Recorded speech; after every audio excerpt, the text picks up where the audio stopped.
Salutations à tout le monde. J'espère que vous allez bien avec la grâce de Dieu. Que la grâce et la paix du Seigneur Jésus-Christ soient avec vous, sur vos enfants, sur vos familles, sur votre village, votre nation, votre pays, au nom de Jésus-Christ. Que l'amour, la paix et la grâce de Dieu triomphent dans vos cœurs et dans vos vies, au nom de Jésus-Christ. Alléluia. Donc, nous sommes le mardi 11 février 2025 et nous continuons la méditation, l'étude biblique sur l'évangile de Luc, le chapitre 9 et à partir du verset 51. Il faut savoir que mon objectif, par la grâce de Dieu, dans la volonté de Dieu, c'est d'avancer dans le Nouveau Testament jusqu'au livre de l'Apocalypse.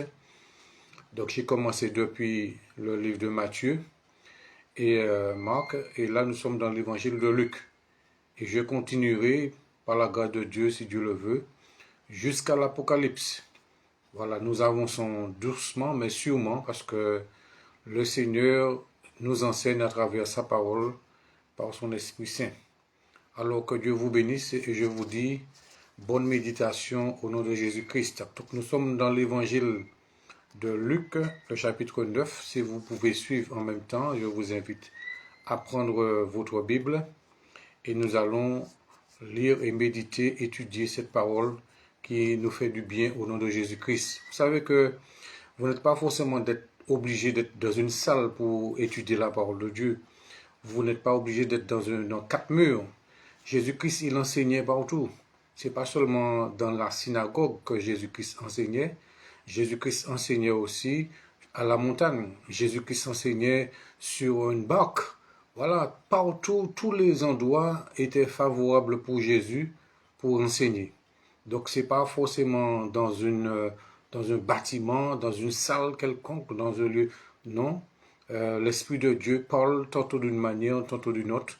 Donc, ça veut dire que le Seigneur nous enseigne là où il veut, comme il veut et avec qui il veut. L'essentiel, c'est que tout soit dirigé, contrôlé et conduit par le Saint-Esprit et la parole de Dieu. Alors, nous lisons dans l'évangile de Luc, le chapitre 9, à partir du verset 51. Donc, il y a pas mal d'enseignements et de révélations dans ces quelques versets que nous allons voir actuellement. Donc, soyez attentifs, ne zappez pas. Partagez cet enseignement afin que des âmes soient bénies et sauvées au nom de Jésus-Christ. Évangile de Luc, le chapitre 9, verset 51. Lorsque le temps où il devait être enlevé, il est parlé de Jésus, du monde approcha, Jésus prit la résolution de se rendre à Jérusalem. Il envoya devant lui des messagers qui se mirent en route et entrèrent dans un bourg des Samaritains pour lui préparer un logement. Mais on ne le reçut pas, parce qu'il se dirigeait sur Jérusalem. Les disciples, Jacques et Jean, voyant cela, dirent, « Seigneur, veux-tu que nous commandions que le feu descende du ciel et les consume ?» Jésus se tourna vers eux et les réprimanda, disant, « Vous ne savez de quel esprit vous êtes animés, car le Fils de l'homme est venu non pour perdre les âmes des hommes, mais pour sauver les âmes. » Et ils allèrent dans un autre bourg. Déjà, nous voyons dans la parole de Dieu, de verset 51 de l'évangile de Luc, lorsque le temps où il devait être enlevé du monde approcha. Donc Jésus savait qu'il devait être enlevé. Cela n'a pas été une surprise pour Jésus. N'oubliez pas, je vous avais lu précédemment, la transfiguration. Ça veut dire que lorsque Jésus-Christ était monté sur la montagne avec ses disciples, Pierre, Jacques et Jean, il y a eu une apparition de Moïse et d'Élie. Et la Bible nous dit qu'ils étaient en train de discuter, d'organiser le départ de Jésus. Donc tout cela était préparé. Jésus savait qu'il allait être enlevé. Il savait qu'il allait remonter après sa résurrection, 40 jours après sa résurrection, il savait qu'il allait remonter vers son Père. pour s'asseoir à la droite de Dieu. Donc Jésus savait tout cela. Donc tout était préparé et tout devait s'organiser pour que les choses soient faites comme Dieu l'a décidé. Donc ne pensez pas que les choses se font au hasard. Vous n'êtes pas né par hasard. Voilà, vous n'êtes pas sur la terre par hasard. Donc chaque être humain qui naît sur la terre a une destinée, un objectif. Donc c'est pour cela que chacun doit connaître sa destinée. Tu dois savoir pour quelle raison tu es sur la terre. Tu n'es pas né par hasard. Tu as un objectif, tu as une destinée, tu as quelque chose à accomplir, à réaliser sur cette terre avant de la quitter. Et par la parole de Dieu, vous pouvez connaître votre destinée. En lisant la Bible, en la méditant, vous pouvez connaître vraiment pourquoi vous êtes né, pourquoi vous êtes sur la terre, pourquoi Dieu vous a créé, Dieu a permis que vous puissiez naître, c'est qu'il y a une raison. Parce que si Dieu ne voulait pas que vous soyez né, vous ne serez pas né. Ce n'est pas question de volonté de papa ou maman. Si vous existez, c'est parce que Dieu l'a voulu. Et oui, parce qu'il y a des gens qui ont des relations et qui n'ont pas d'enfants. Cela veut dire que Dieu sait pourquoi vous existez. Il connaît votre destinée. Vous n'êtes pas là par hasard sur la terre.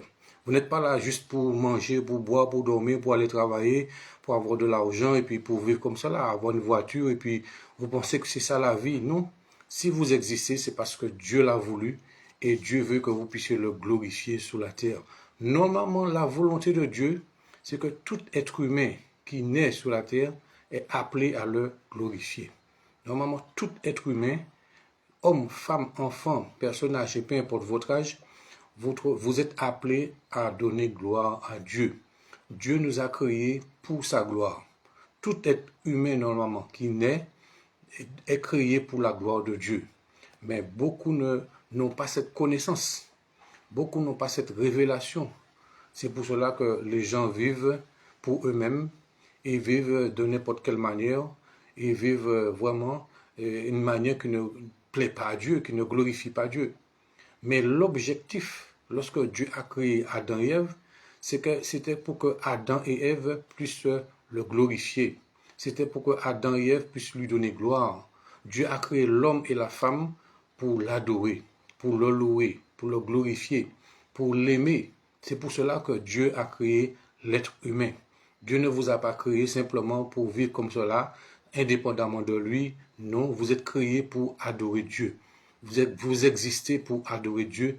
Vous existez pour servir Dieu. Vous existez pour aimer Dieu et pour faire sa volonté. C'est pour cela que vous existez. Donc vous n'êtes pas là pour rien. Ne dites pas que vous êtes inutile. À partir d'aujourd'hui, ne dites plus que vous ne servez à rien. Vous servez à quelque chose. Il faut savoir que vous êtes utile. Vous avez votre utilité sur la terre. Vous avez quelque chose à accomplir sur la terre.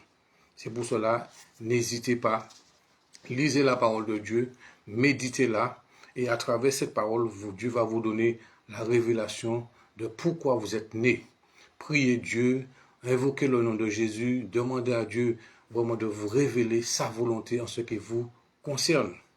Donc lorsque le temps où il devait être enlevé du monde approcha, et je vous ai dit que Jésus savait qu'il devait être enlevé, parce que Jésus connaissait son heure.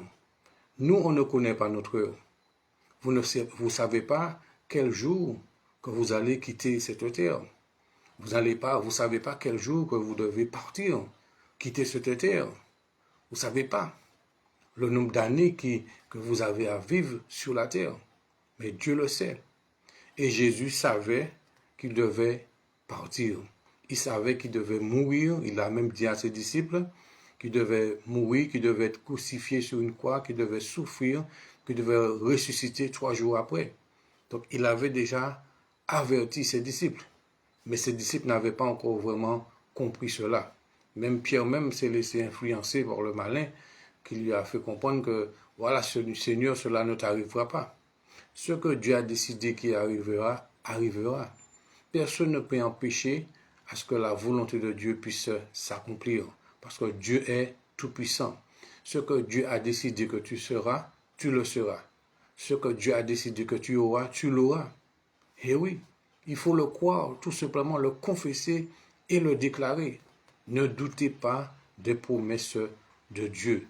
Ne doutez pas de ce que Dieu vous a dit à travers sa parole et d'une manière ou d'une autre.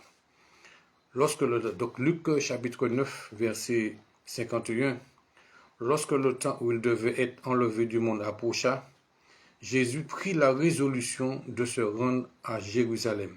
Et Jésus savait qu'il allait souffrir, que c'est là qu'on allait le crucifier, c'est là qu'il allait mourir sur une croix. Jésus le savait. Mais la Bible dit qu'il prit la résolution de se rendre à Jérusalem.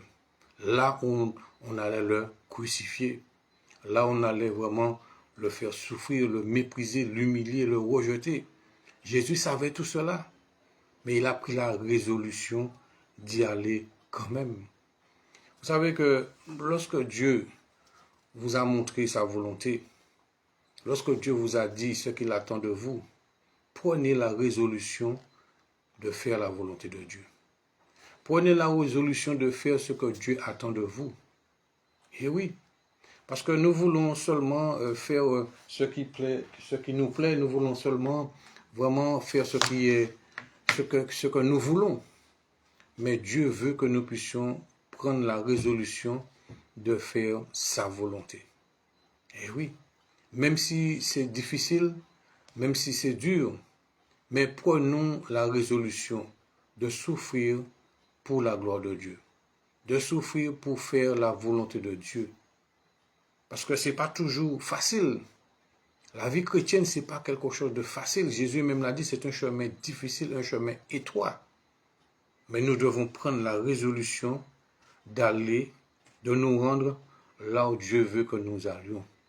Nous devons prendre la résolution de faire ce que Dieu nous demande de faire. Nous devons prendre la résolution de dire ce que Dieu nous demande de dire. Donc Jésus prit la résolution malgré il savait qu'il allait souffrir. Il savait ce qu'il attendait. Il prit la résolution. La résolution, c'est une décision ferme. Une décision ferme, une décision consciente et ferme d'aller quelque part, de faire quelque chose ou de dire quelque chose. C'est une décision ferme. Voilà, et consciente. C'est ça une résolution, une décision ferme et consciente, volontaire. Il prit la résolution de se rendre à Jérusalem. Il envoya devant lui des messagers qui se mirent en route et entrèrent dans un bourg des Samaritains. Il y a aussi quelque chose. Il y a des résolutions aussi que nous devons prendre concernant des lieux à ne plus fréquenter. Si Dieu te dit de ne plus fréquenter tel endroit, n'y va plus. Prends la résolution de ne plus y aller. Si tu avais l'habitude d'aller en boîte de nuit, tu avais l'habitude d'aller à l'hôtel avec un homme, avec une femme qui n'est pas ton mari, qui n'est pas ta femme, prends la résolution en cette année 2025 de ne plus y aller. Il y a des bonnes résolutions et c'est les bonnes résolutions qu'il faut prendre. Même si cela va causer de la souffrance dans celui qui voulait pécher avec vous, mais prenez la résolution de faire la volonté de Dieu.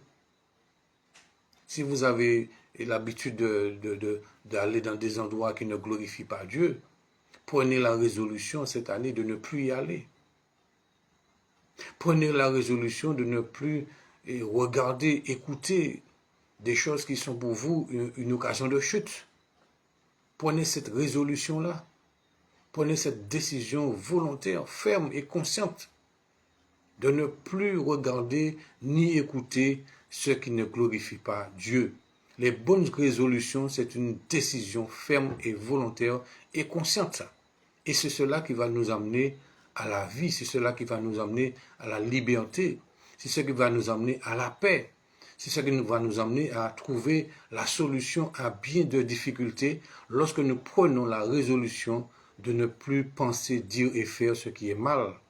Nous prenons la décision de faire la volonté de Dieu. Et Jésus, il a pris cette résolution. Il savait qu'il allait souffrir. Il savait qu'on allait le crucifier, mais il prit la résolution quand même d'y aller. Et c'est pourquoi? Parce que il a voulu faire la volonté de Dieu. Même lorsqu'il était dans le jardin de Gethsémani, après, il a dit non pas ce que je veux, mais ce que tu veux. Et oui, des fois, ça nous demande, ça nous coûte de faire la volonté de Dieu parce que il faut renoncer à nous-mêmes, renoncer au monde, renoncer aux choses du monde, renoncer au péché, renoncer aux œuvres de la chair, qui est écrit dans Galates 5, verset 19. Il y a des renoncements, donc il y a une souffrance. Mais nous devons prendre la résolution, la décision de faire la volonté de Dieu. Et c'est cela qui va vous sauver. C'est quand vous prenez la résolution d'obéir et de faire la volonté de Dieu, c'est cette résolution-là qui va vous sauver et qui va vous garder en vie, qui va vous protéger de bien de malheurs, de bien de choses terribles, lorsque nous prenons la décision de faire la volonté de Dieu. Donc Jésus, il a pris cette résolution de se rendre là où on va le crucifier, là où on va le tuer, là où on va l'humilier, là où on va le rejeter, là où on va le frapper. Il prend la résolution d'aller là. Il sait qu'on va le rejeter là, mais il y va quand même. Est-ce que vous-même, est-ce que vous serez allé dans un endroit où vous savez qu'on va vous tuer? Est-ce que vous serez allé? Vous savez déjà que là, on va me tuer, on va me crucifier, on va me frapper, on va cracher sur moi. Est-ce que vous serez prêt à y aller comme cela d'une manière simple? Vous aurez réfléchi à 2 fois. Si vous savez que on vous attend pour vous tuer quelque part, vous pensez que vous irez comme cela facilement? Non, parce que vous savez que on vous attend pour vous tuer. On vous attend pour vous détruire. Est-ce que vous serez allé là, comme cela, avec joie? Et non, vous serez prudent. Mais Jésus-Christ savait pourquoi il est venu sur la terre. Il est allé quand même là où on l'attendait pour le tuer. C'est là qu'il est allé. C'est là qu'il est allé. Il s'est rendu, il a pris la résolution de se rendre à Jérusalem. Et combien de fois nous ne voulons pas aller là où Dieu nous demande d'aller? Combien de fois nous ne voulons pas aller faire ce que Dieu nous demande de faire? Combien de fois nous ne voulons pas dire ce que Dieu nous demande de dire? Nous voulons dire seulement ce qui plaît aux gens. C'est ça le problème dans beaucoup d'églises, de beaucoup de pasteurs. On veut plaire à tout le monde. On veut que nos prédications puissent plaire à tout le monde. Vous savez que les prédications qui sont inspirées par le Saint-Esprit ne plaisent pas à tout le monde. Voilà, lorsque vous dites la vérité, il faut savoir que cela ne va pas plaire à tout le monde. Il y a de ceux qui n'ont pas reçu l'amour de la vérité, qui ne vont pas aimer ce que vous allez dire, qui ne vont pas aimer ce que vous allez faire, qui est conforme à la parole de Dieu. Donc n'attendez pas à ce que tout le monde puisse aimer ce que vous dites, tout le monde puisse aimer ce que vous faites. Mais ce qui est important surtout, c'est que vous faites la volonté de Dieu, que vous êtes conscient que ce que vous dites est conforme à la parole de Dieu, que vous êtes conscient que ce que vous faites est conforme à la parole de Dieu. L'essentiel, c'est que Dieu approuve. C'est ça le plus important. L'essentiel, c'est que Dieu approuve ce que vous dites, qu'il approuve ce que vous faites. Peu importe, les gens critiquent, les gens n'aiment pas, les gens rejettent, les gens... C'est pas ça. Le plus important, c'est que vous ayez l'approbation de Dieu. Que Dieu soit content, qu'il se réjouisse de vous entendre, que Dieu se réjouisse de ce que vous dites, que Dieu se réjouisse de ce que vous faites. C'est ça, nos paroles et nos actions doivent réjouir le cœur de Dieu. Est-ce que ce que tu fais, est-ce que ce que tu dis, ça réjouit le cœur de Dieu ou ça l'attriste? Voilà. Est-ce que ce que nous faisons, ce que nous disons, est-ce que ça réjouit le cœur de Dieu ou est-ce que ça l'attriste? Et la Bible nous dit, n'attristez pas le Saint-Esprit de Dieu. Donc quand vous attristez le Saint-Esprit de Dieu, c'est Dieu que vous attristez aussi. Voilà, Dieu n'est pas séparé du Saint-Esprit. Jésus n'est pas séparé du Père ni du Saint-Esprit. Ils forment un. Donc quand vous attristez le Saint-Esprit, c'est Dieu aussi que vous attristez et aussi Jésus. Donc faisons attention à ce que nous disons, ce que nous faisons ne puisse pas attrister Dieu. Il faut que Dieu soit content de nous. Lorsqu'il nous écoute, lorsqu'il nous voit agir, il puisse se réjouir. Voilà, pour dire, qu'il puisse dire à ses anges, qu'il puisse dire, voilà, lui aussi, c'est mon fils bien-aimé, c'est ma fille bien-aimée. Voilà. Est-ce que Dieu dit cela de toi? Est-ce que lorsque Dieu t'écoute, lorsqu'il te regarde vivre, est-ce que Dieu se réjouit? Ou est-ce qu'il est attristé? Ou est-ce qu'il est en colère? Eh oui. Comment Dieu, est-ce que tu es conscient, est-ce que tu cherches à savoir, comment Dieu te voit? Comment Dieu te voit? C'est pas simplement les hommes. Le plus souvent, on cherche le regard des hommes parce qu'on veut que les hommes puissent nous applaudir, nous acclamer. C'est pas ça. Tu peux acclamer des hommes et devant Dieu, Dieu est triste. Dieu est en colère. C'est pas l'acclamation des hommes qu'il faut chercher. C'est pas la gloire qui vient des hommes qu'il faut chercher. Mais cherche l'approbation de Dieu. Voilà. Lorsque Dieu te voit, lorsque Dieu t'écoute, il se réjouit, il est content. Les anges le voient. Le ciel est dans la joie. Est-ce que le ciel est dans la joie en te voyant vivre? C'est ça. Est-ce que le ciel est dans la joie en t'entendant parler, en t'entendant réagir? Comment tu réponds aux gens? Comment tu parles aux gens? Comment tu t'adresses, même les gens de ta maison? Comment tu t'adresses à ta femme, à ton mari, à ton fils, à ta fille? Que ce soit au téléphone ou en présentiel. Est-ce que le ciel se réjouit la manière dont tu parles à ton prochain? La manière dont tu traites ton prochain, la manière dont tu traites même ceux qui ne t'aiment pas, ceux qui te rejettent, qui t'ont humilié, qui t'ont rejeté, qui ont menti même sur toi. Quelle est ton attitude envers ces personnes-là? Est-ce que ton attitude réjouit le cœur de Dieu ou est-ce que ton attitude attriste le cœur de Dieu? Est-ce que ton attitude met Dieu en colère? Et je peux vous dire que heureusement que la grâce est là, parce que si la grâce n'était pas là, il n'y aurait pas eu beaucoup de gens sur la terre. Eh oui, les gens allaient mourir par milliers, par millions. Parce que lorsque l'ange de la mort passait quelque part, ce n'est pas une personne qui mourait, c'est des centaines de personnes, même des milliers de personnes qui mouraient. Lorsque Dieu ordonnait à l'ange de la mort de passer quelque part, c'est des personnes mouraient par milliers.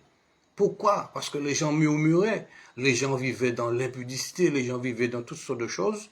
Ce qui fait que l'ange de la mort passait et frappait. Voilà, il n'y avait pas encore la grâce, n'était pas encore là. L'ange de la mort était là, était ordonné par Dieu afin de frapper et de juger ceux qui n'obéissaient pas.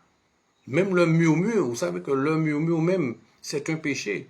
Lorsque nous murmurons contre Dieu, lorsque nous murmurons contre les serviteurs de Dieu, les servants de Dieu, ceux que Dieu a choisis, je ne dis pas ceux qui se sont autoproclamés, mais lorsque nous murmurons contre les vrais serviteurs de Dieu, les vrais servants de Dieu, c'est contre Dieu même que nous murmurons. Lorsque le peuple a murmuré contre Moïse, eh bien Dieu a dit à Moïse, c'est pas toi, mais c'est moi qu'il rejette. Et oui, le plus souvent, on s'arrête à l'homme, on s'arrête à ce qu'on voit de nos yeux.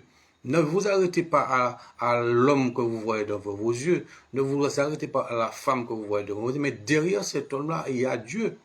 Derrière cette femme-là, il y a Dieu. Pourquoi? Parce que le Saint-Esprit habite en lui, en elle. Je parle des vrais, je ne parle pas des faux, je ne parle pas des sorciers qui sont déguisés en pasteurs, en prophètes, tout cela, parce qu'il y a des sorciers aussi qui se déguisent, comme le diable se déguise en ange de lumière. Mais je parle de ceux qui ont vraiment le Saint-Esprit en eux, ceux en qui le Saint-Esprit habite. Donc, faisons attention de ne pas vraiment murmurer, de ne pas juger, condamner, rejeter, mépriser les vrais hommes de Dieu, les vraies femmes de Dieu. Parce que derrière eux, il y a Dieu. Non seulement derrière eux, mais avec eux et en eux, il y a le Saint-Esprit. Donc, quand vous méprisez un homme de Dieu, un véritable homme de Dieu, et quand je dis véritable homme de Dieu, cela ne veut pas dire que cet homme est parfait. Faut pas voir ça, faut pas croire parce que c'est quelqu'un a commis des erreurs dans sa vie, qu'il est un faux, tout cela, parce que le vrai, il va toujours se repentir. Voilà, je vous donne une clé pour reconnaître les vrais hommes de Dieu, les vrais serviteurs de Dieu. Le vrai serviteur de Dieu, notez cela bien aujourd'hui. Le vrai serviteur de Dieu, l'homme de Dieu véritable, en qui le Saint-Esprit habite, qui marche, qui a la vérité. Lorsqu'il est tombé, lorsqu'il a commis une erreur, il va reconnaître déjà son état, il va s'humilier devant Dieu, il va demander à Dieu pardon. Il ne va pas demeurer dans son péché. Voilà. L'homme de Dieu se relève toujours. Comme la Bible dit, le malheur atteint souvent le juste, mais l'Éternel l'en délivre toujours. Ça veut dire que le juste, celui que Dieu a justifié, Celui qui est juste devant Dieu ne va pas rester dans son péché année après année. Ça peut arriver qu'il glisse, ça peut arriver. Aucun homme ne peut dire que depuis que j'ai connu le Seigneur, je n'ai jamais péché. C'est un menteur. Si un prophète vient vous dire que depuis que je connais l'évangile, que je n'ai jamais péché, c'est un menteur. C'est un menteur. Si une femme vient vous dire que depuis que je connais l'évangile, depuis mon baptême, je n'ai jamais commis aucun péché, ni dans mes pensées, ni dans mes paroles, ni dans mes actions, c'est un menteur, c'est une menteuse. D'accord? Mais ce qui est important, c'est de pouvoir reconnaître nos erreurs, reconnaître nos péchés et nous humilier sincèrement devant Dieu, lui demander pardon, ne pas chercher à avoir raison, ne pas chercher à se justifier, mais reconnaître nos erreurs et puis demander à Dieu pardon et demander à Dieu la volonté de ne pas continuer. C'est surtout ça aussi. Demander au Saint-Esprit la force, la volonté de ne pas demeurer dans le péché. Parce que nous devons nous sanctifier. La Bible dit que celui qui est saint se sanctifie encore. Donc le juste, l'homme de Dieu véritable, la femme de Dieu véritable, va toujours rechercher la sanctification. Il ne va pas prendre plaisir au péché. Il ne va pas prendre plaisir au mal. Et l'homme de Dieu, la femme de Dieu véritable, va toujours aimer et pardonner ceux qui lui ont fait du tort. Le vrai serviteur de Dieu, la vraie servante de Dieu va toujours aimer. Malgré ce qu'on lui a fait, malgré ce qu'on lui a dit, l'amour est toujours là. Alléluia. L'amour de Dieu est toujours là dans son cœur. Il n'arrive pas à haïr les gens. Il n'arrive pas à détester les gens. Il n'arrive pas à rejeter les gens. Il n'a pas de haine, il n'a pas de rancune. Il n'a pas d'amertume dans son cœur. C'est ça un véritable homme de Dieu. C'est ça une véritable servante de Dieu. C'est quelqu'un qui a appris à aimer, à pardonner, à supporter, à faire du bien, malgré ses erreurs, malgré ses faiblesses, malgré ses chutes, mais l'amour de Dieu est intact en lui. Alléluia. L'amour de Dieu est intact dans son cœur. L'amour de Dieu demeure en lui. L'amour de la vérité demeure dans son cœur. C'est ça, et par cet amour-là, eh bien, il demeure dans la paix, dans la grâce de Dieu, et il avance au fur et à mesure, il se relève et il continue à marcher. Il n'abandonne pas la foi. Il n'abandonne pas la foi. C'est ça. Et Dieu le bénit, Dieu le bénit, Dieu le fait grâce, Dieu le relève, Dieu le fortifie, Dieu le restaure et Dieu le rétablit dans son appel, dans sa mission, dans son ministère, dans sa vocation. Dieu le restaure et le rétablit comme il a fait pour Job. Vous savez que Job a tout perdu. Job a tout perdu. Mais Dieu l'a restauré, Dieu l'a rétabli. Voilà, il a perdu tous ses enfants en un seul jour. Il a perdu ses biens, ses enfants, voilà, ses serviteurs. Dans un seul jour, le même jour, chaque personne venait dire, voilà, telle chose est arrivée à tes enfants, telle chose est arrivée à tes serviteurs, telle chose est arrivée à tes bœufs, à tes biens, à ton bétail. Le même jour, c'est pas plusieurs jours. Vous imaginez, vous avez peut-être 5 enfants, 10 enfants, et le même jour, vos 5 enfants meurent. Est-ce que vous avez déjà pris conscience de cela? Des fois, nous lisons la parole de Dieu, nous glissons dessus comme ça.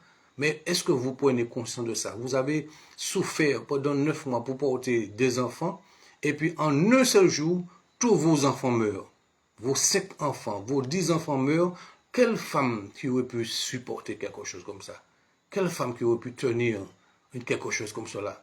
Voilà. Pourtant, ce n'est pas Job qui a apporté la grossesse de ses enfants, mais c'est lui qu'on venait dire à chaque fois que tes enfants sont morts. Voilà, il y a un vent qui est venu et puis la maison s'est écrasée, tous tes enfants sont morts.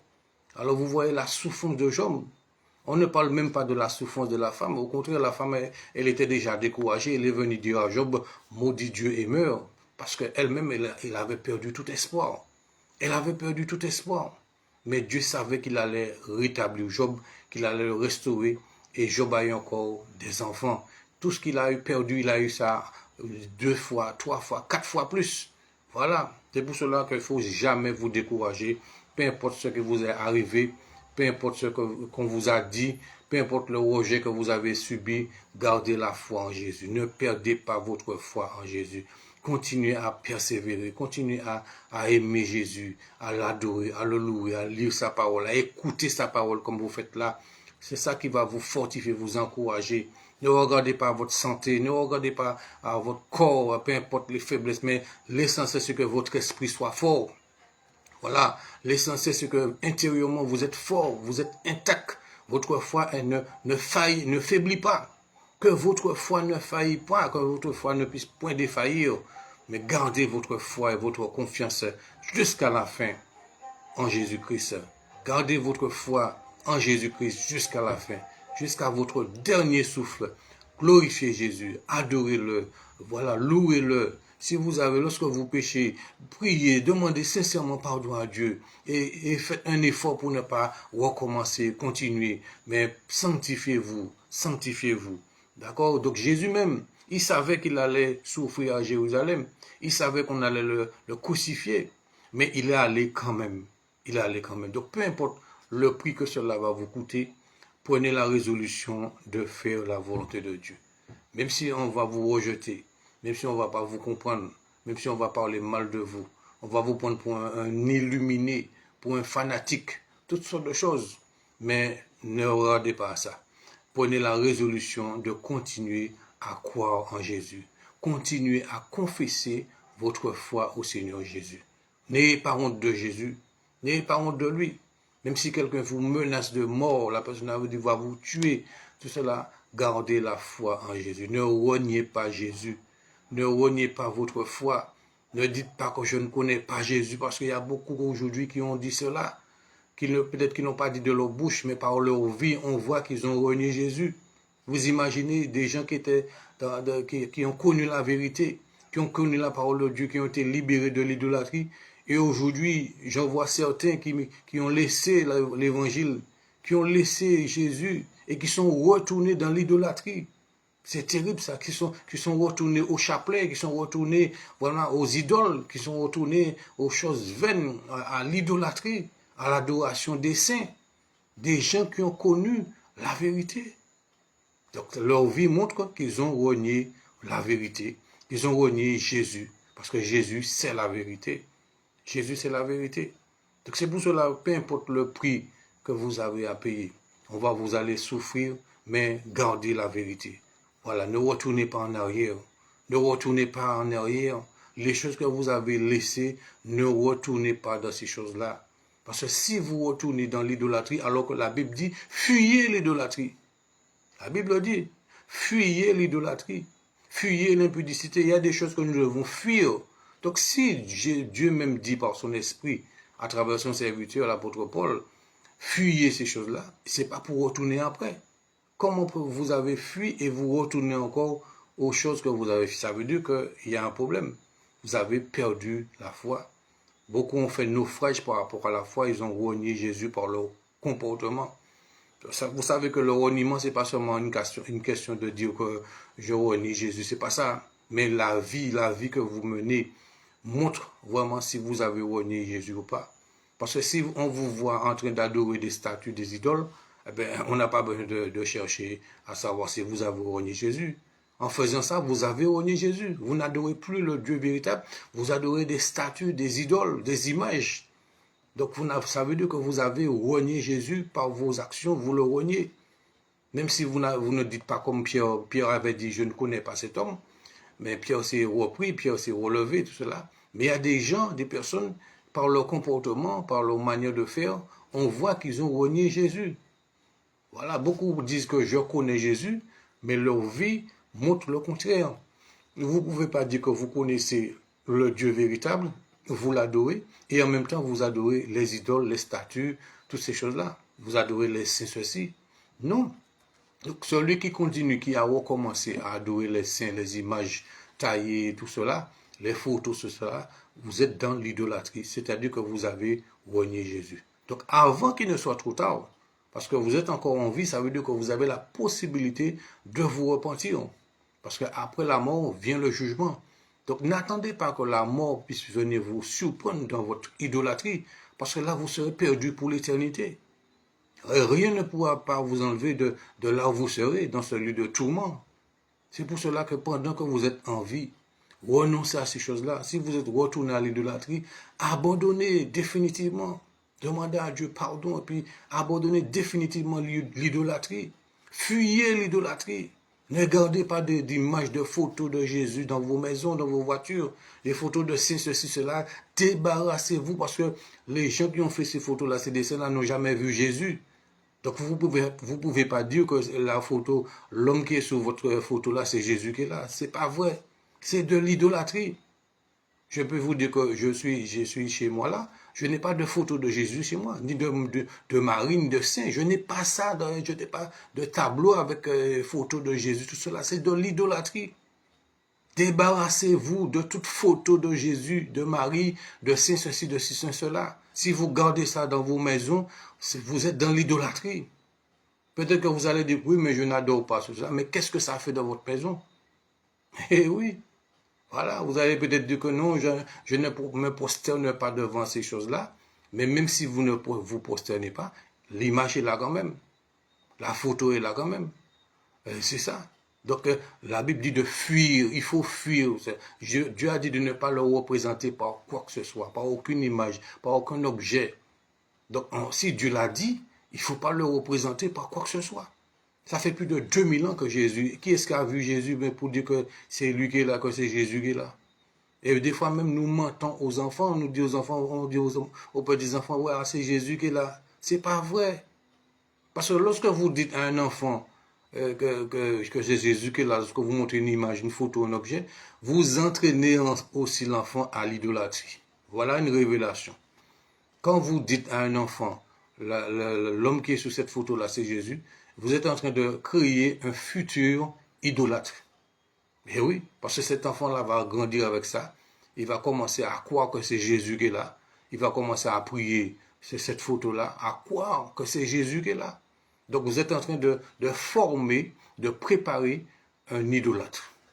Voyez la responsabilité que nous avons auprès des enfants. Donc faisons attention, ne gardez aucune image, aucune photo, aucun objet de Jésus, de Marie, de Saint Joseph, de Saint ceci dans vos maisons, ni dans vos voitures, ni quoi que ce soit.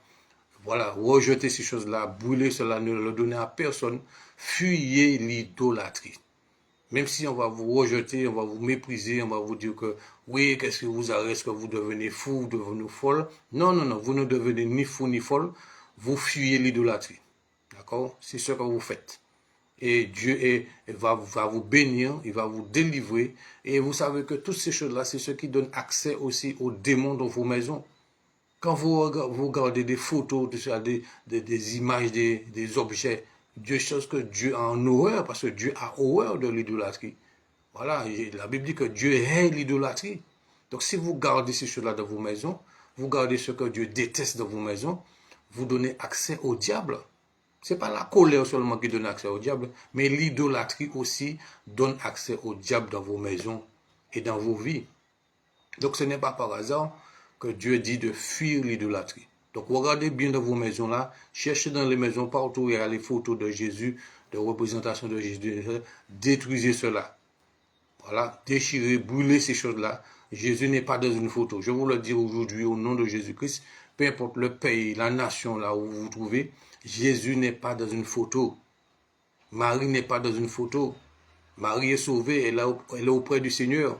Elle n'est pas dans une photo, et ce n'est pas Marie que vous devez adorer, glorifier, c'est Jésus que nous devons adorer, glorifier. Donc ne gardez pas ces choses dans vos maisons. Vous êtes en train d'attirer, non pas Jésus, mais vous êtes en train d'attirer des esprits impurs. Des gens même sont malades dans leur maison, ils ne savent pas pourquoi.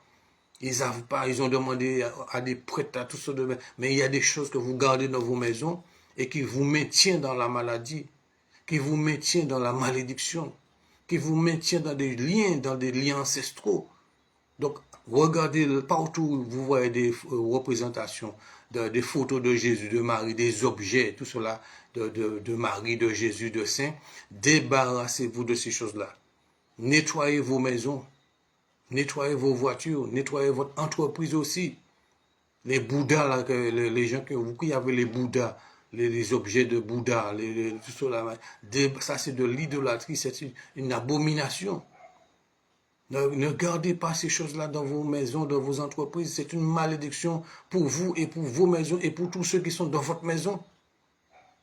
Voilà. Donc Jésus savait qu'on allait le rejeter. Il savait qu'on allait le crucifier à Jérusalem. Mais il a pris la résolution d'y aller. Donc prenez la résolution aujourd'hui de détruire toutes ces choses-là. Toute photo, toute image de Jésus, de Marie, de Saint, qui sont de Bouddha, peu importe, voilà. Détruisez, prenez la résolution de faire le tour de votre maison, dans vos chambres, dans le tiroir, partout. Vous regardez si les croix là que vous n'avez pas, Jésus n'est plus crucifié. Débarrassez-vous de cela, ça c'est une malédiction. Parce que même la Bible dit que quiconque est pendu au bois, c'est une malédiction. Jésus-Christ n'est pas resté sur la croix, il est ressuscité. Donc ne gardez pas des croix avec le Christ crucifié dessus. Et Jésus n'est pas monté au ciel avec la croix est restée sur la terre. Jésus est monté au ciel sans la croix. Donc vous n'avez pas à garder non plus des croix dans vos maisons. Ça ne sert à rien. Jésus n'est pas monté avec la croix, il est monté sans la croix. Il est ressuscité sans croix. La croix est restée sur la terre. Donc Jésus-Christ, il est vivant, il est tout puissant. Donc ne gardez pas ces choses-là dans vos maisons. D'accord? Purifiez, sanctifiez vos maisons et vous allez voir le changement qu'il y aura dans votre vie. Vous allez voir le changement qu'il y aura aussi dans vos maisons. Voilà, vous allez voir la main de Dieu agir puissamment dans votre santé. Voilà, vous allez voir des choses, vous quitter. Voilà, c'est quand vous allez commencer à faire cela, il y a des choses, des fardeaux, des poids qui vont vous laisser, qui vont vous quitter. Dans vos maisons aussi, vous allez voir des transformations. Donc c'est pour cela, obéissez, prenez la résolution de vous débarrasser de tout objet, de toute photo, de toute image de Jésus, de Marie, de Saint ceci, de cela, de toute croix, voilà, de tout crucifix. Vous n'avez pas besoin de cela. Vous avez besoin simplement du Seigneur Jésus-Christ qui est vivant, qui est esprit et vie. Dieu est esprit, il faut que ceux qui l'adorent en esprit et en vérité. Vous n'avez pas besoin de savoir si Jésus était blanc, noir, rouge, jaune, si ses yeux étaient verts, jaune, multicolores. C'est pas ça. L'essentiel, c'est d'adorer Jésus en esprit et en vérité. Vous vous adressez à lui avec foi et avec respect dans la prière. Tout simplement, vous n'avez pas besoin de chapelet, vous n'avez pas besoin de support quelconque. Voilà, adorer Jésus en esprit et en vérité. C'est ce qu'il attend. Jésus a pris la résolution d'aller en Jérusalem malgré la souffrance qu'il savait qu'il allait subir. Et puis nous continuons la lecture dans Luc chapitre 9, verset 52. Il envoya devant lui des messagers qui se mirent en route et entrèrent dans un bourg des Samaritains pour lui préparer un logement. Donc Jésus était quelqu'un d'organisé. Donc quand je vois des gens dire que on fait ça de n'importe quelle manière, ce n'est pas vrai. Ce n'est pas vrai. Dieu n'est pas un Dieu de désordre. Dieu, c'est un Dieu d'ordre. Donc on ne peut pas faire les choses de n'importe quelle manière et puis dire il est bon. Non. Voilà, regardez comment les gens du monde sont organisés dans ce qu'ils font. Lorsqu'ils font des concerts, des spectacles, des événements, comment ils arrivent à réussir, voilà, de grandes choses. Donc nous aussi, nous devons faire mieux que le monde. C'est ça. Pourquoi? Parce que nous servons un Dieu d'ordre.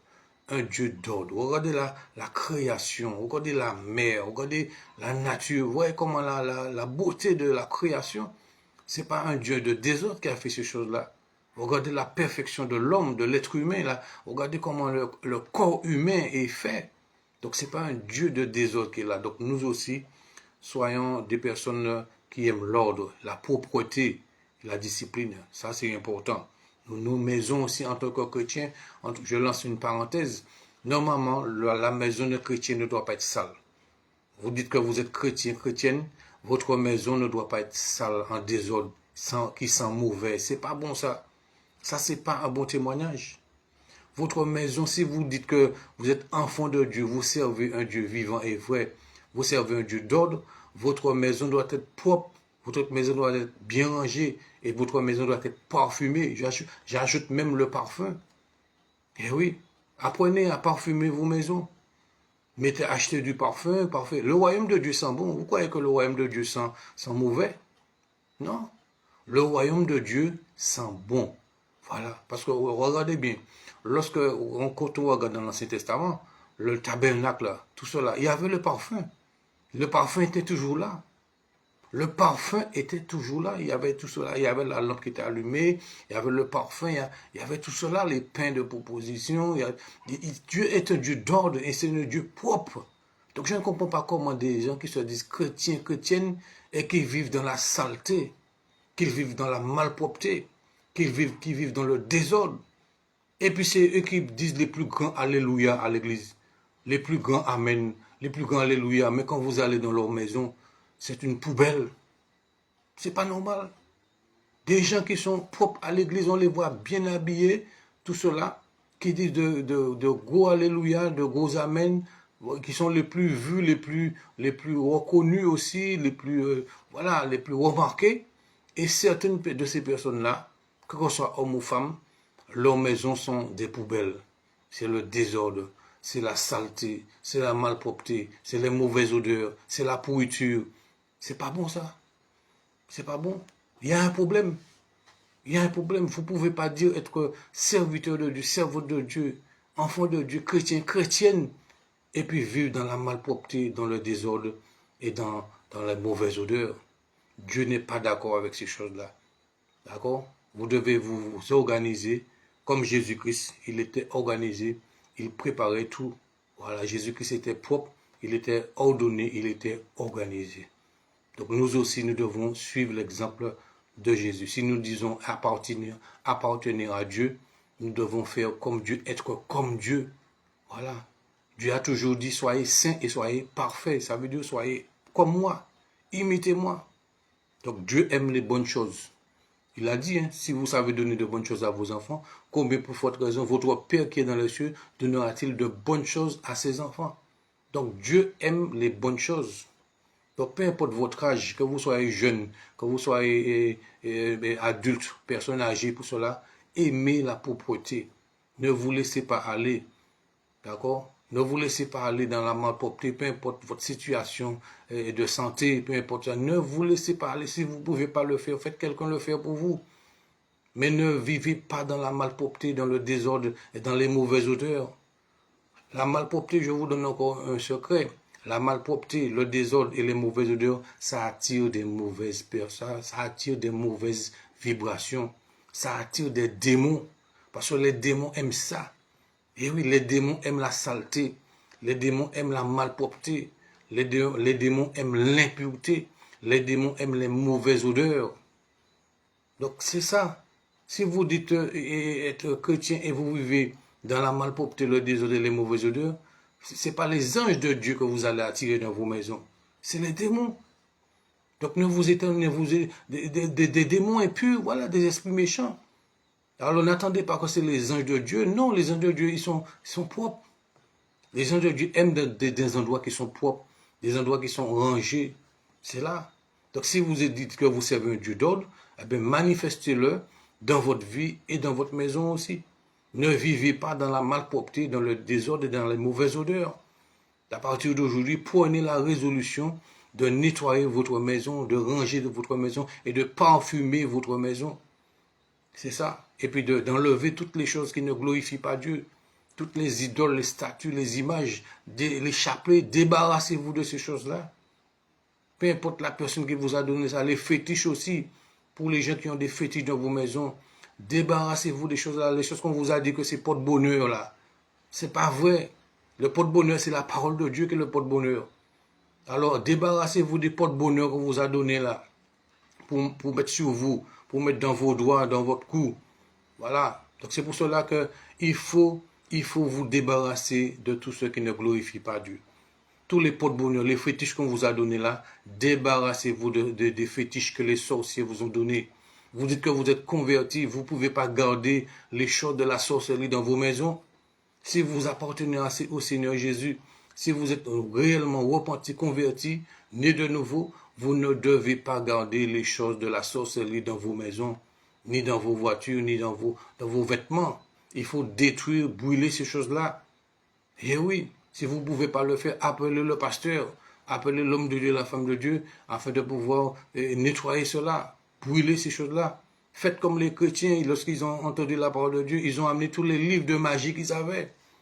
Et les disciples ont brûlé ces livres-là devant tout le monde. C'est ça votre témoignage.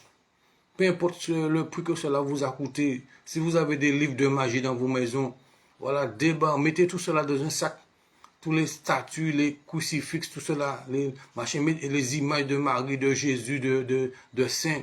Mettez tout cela dans un sac et puis emmenez ça pour le pasteur, voilà, pour qu'il puisse brûler cela publiquement. Et cela n'a pas été fait en cachette, cela a été fait publiquement. C'est ça votre témoignage. Et en faisant cela, vous aurez une grande délivrance. Ne gardez pas des fétiches dans vos maisons. Ni pour l'argent, on vous a donné des choses pour vous enrichir, des choses pour avoir du travail, des choses pour attirer des femmes, pour attirer un homme, pour attirer une femme. Voilà, débarrassez-vous de tout ce que les sorciers vous ont donné.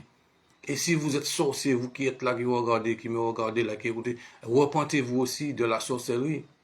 Parce que si la mort vient à vous frapper, là, vous serez perdu pour l'éternité. Donc, repentez-vous, abandonnez la sorcellerie, abandonnez la magie noire, la magie blanche, la magie rouge. Peu importe la couleur de la magie que vous pratiquez, abandonnez cela. Le vaudou aussi, arrêtez ces choses-là. Arrêtez cela, prenez la résolution d'arrêter toutes ces choses-là, parce que Jésus revient à n'importe quel moment. Si vous n'êtes pas en Christ, si vous n'êtes pas sauvé, vous êtes perdu pour toujours. Alors débarrassez-vous de toutes ces choses-là.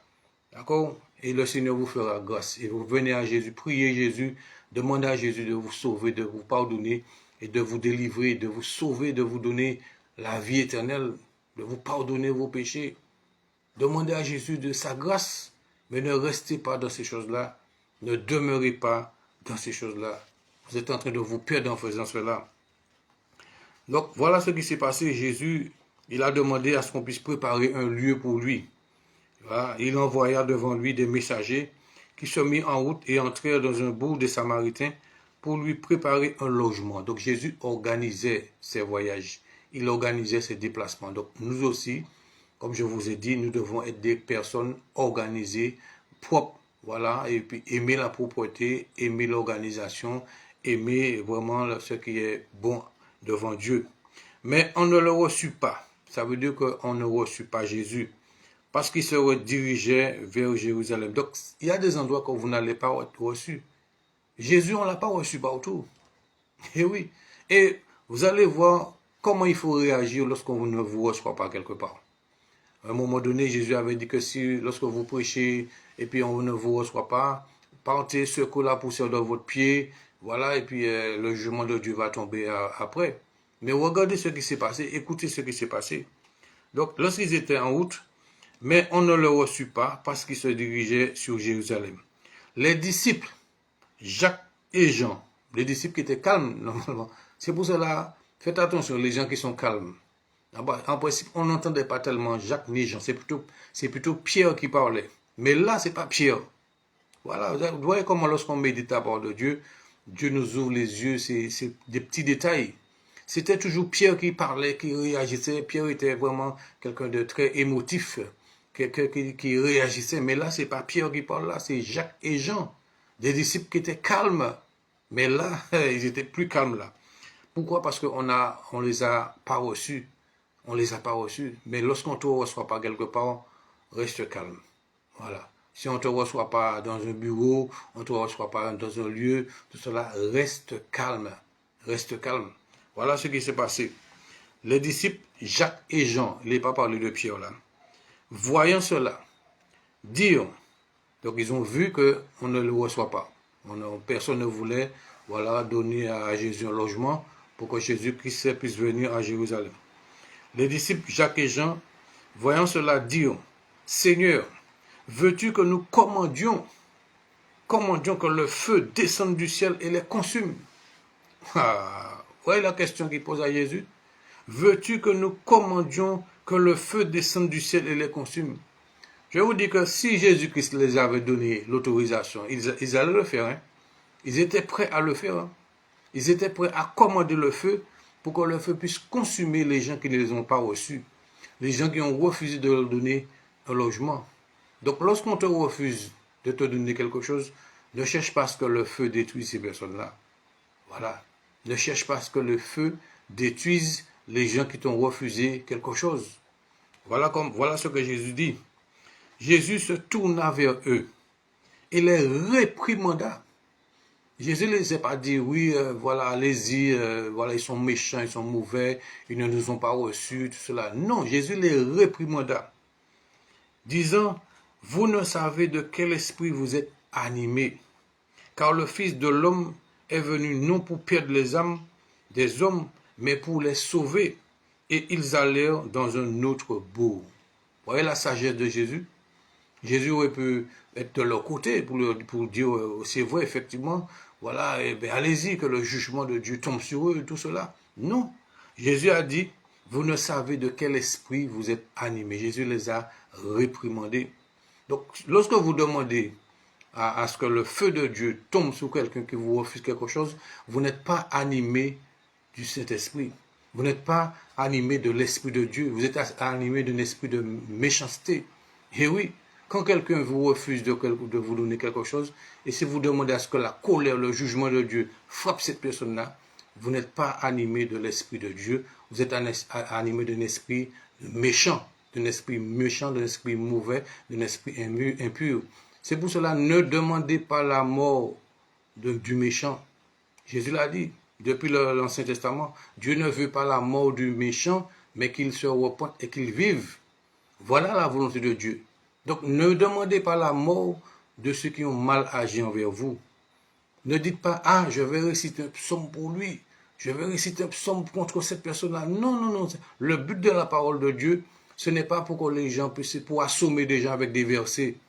Mais le but de la parole de Dieu, c'est pour amener les gens à la repentance, à la conversion, au salut. C'est ça la volonté parfaite de Dieu. Donc ne demandez pas la mort de celui ou de celle qui a mal agi envers vous. Peu importe ce qu'elle vous a fait, peu importe ce que vous a dit, ne demandez pas sa mort, mais priez pour cette personne-là. Voilà, si vous êtes animé de l'Esprit de Dieu, voilà, je vous dis vraiment, si vous êtes animé de l'Esprit de Dieu, si vous avez vraiment le Saint-Esprit en vous, vous n'allez pas demander la mort de celui qui a mal agi envers vous.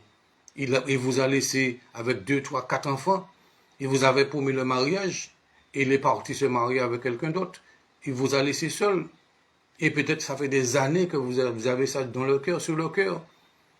Mais aujourd'hui, prenez la résolution de pardonner à cet homme qui vous a menti, qui vous a promis le mariage et qui est parti, qui vous a abandonné avec 1, 2, 3, 4, peut-être plus d'enfants et qui vit sa vie avec une autre femme et puis aujourd'hui vous vous retrouvez avec plusieurs enfants.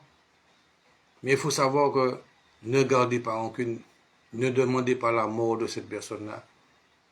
Ne demandez pas la mort de celui qui vous a maudit. Ne demandez pas cela. Priez, demandez à ce que cette personne soit sauvée. Demandez la grâce de Dieu pour cette personne-là, pour cet homme-là, pour cette femme-là. Cette femme qui vous a pris votre mari. Et oui, il y a de ceux qui... Cette femme a pris votre mari. Il y a des femmes qui ont fait la sorcellerie pour voler le mari des autres. Ne gardez pas rancune. Ne cherchez pas à vous venger. Ne demandez pas à ce que le feu du ciel puisse les consumer. Jésus-Christ a dit, vous ne savez pas de quel esprit vous êtes animés. Donc quand vous demandez la mort du méchant, quand vous demandez la mort de votre mari qui agit mal envers vous, qui vous méprise, qui vous humilie, voilà, qui peut-être qui vous agresse verbalement, physiquement, quand vous demandez sa mort, vous n'êtes pas animé de l'Esprit de Dieu. Vous n'êtes pas animé du Saint-Esprit. Vous devez prier pour que cet homme-là change. Alléluia. C'est ça. Priez pour que cet homme-là change. Priez pour que cette femme-là change. Ne demandez pas la mort de votre fils. Même si votre fils est parti avec rébellion, s'est rebellé contre vous. Votre fils vous a agressé d'une manière ou d'une autre. Ne demandez pas sa mort. Demandez à ce que votre fils soit sauvé, qu'il puisse connaître Jésus, qu'il puisse connaître la grâce de Dieu. Demandez le salut pour votre fils. Mais ne demandez pas sa mort. Ne maudissez pas vos enfants. Ne maudissez pas votre fille. Ne maudissez pas votre fils. Ne maudissez pas votre mari. Ne maudissez pas votre femme. Ne maudissez personne. La Bible nous dit, bénissez, mais ne maudissez pas. Bénissez afin que vous puissiez hériter de la bénédiction. Donc Jésus a dit, vous ne savez pas de quel esprit vous êtes animés. Ils n'étaient pas animés. Ils n'étaient pas inspirés du Saint-Esprit. Mais c'est un esprit de colère qui était là en eux. C'est la chair qui se manifestait là. Et oui. Donc Jésus-Christ a dit, vous ne savez de quel esprit vous êtes animés, car le Fils de l'homme est venu non pour perdre les âmes des hommes, mais pour les sauver. Et ils allèrent dans un autre bourg. Donc Jésus est venu pour sauver. Donc nous aussi, on n'est pas là pour perdre les âmes. Il ne faut pas parler, dire des choses pour que les âmes se perdent. Ce n'est pas ça que Dieu vous a... Dieu ne vous a pas mandaté pour dire des choses pour que les gens puissent se perdre. Dieu nous a mandaté pour vous dire des choses pour que vous soyez sauvés. Dieu m'a mandaté pour vous dire des choses pour que vous soyez sauvés. Que je sois reconnu ou pas, que l'on soit reconnu ou pas, peu importe. Mais à travers tout ce que je dis par la parole de Dieu, ce que je dis, c'est pour que les âmes soient sauvées. Et oui, je ne dis rien pour que les gens puissent se perdre. Le Seigneur Jésus ne dit rien pour que les âmes puissent se perdre.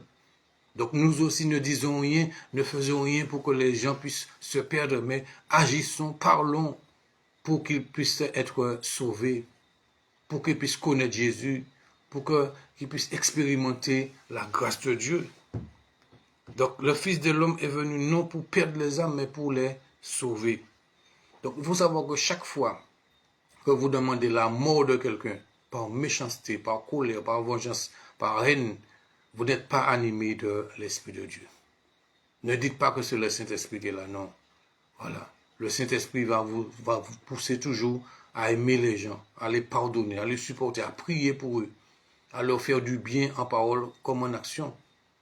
Donc, quand vous souhaitez le malheur des gens, vous n'êtes pas animé. Et quand quelqu'un souhaite votre malheur, cette personne-là n'est pas animée du Saint-Esprit. Eh oui.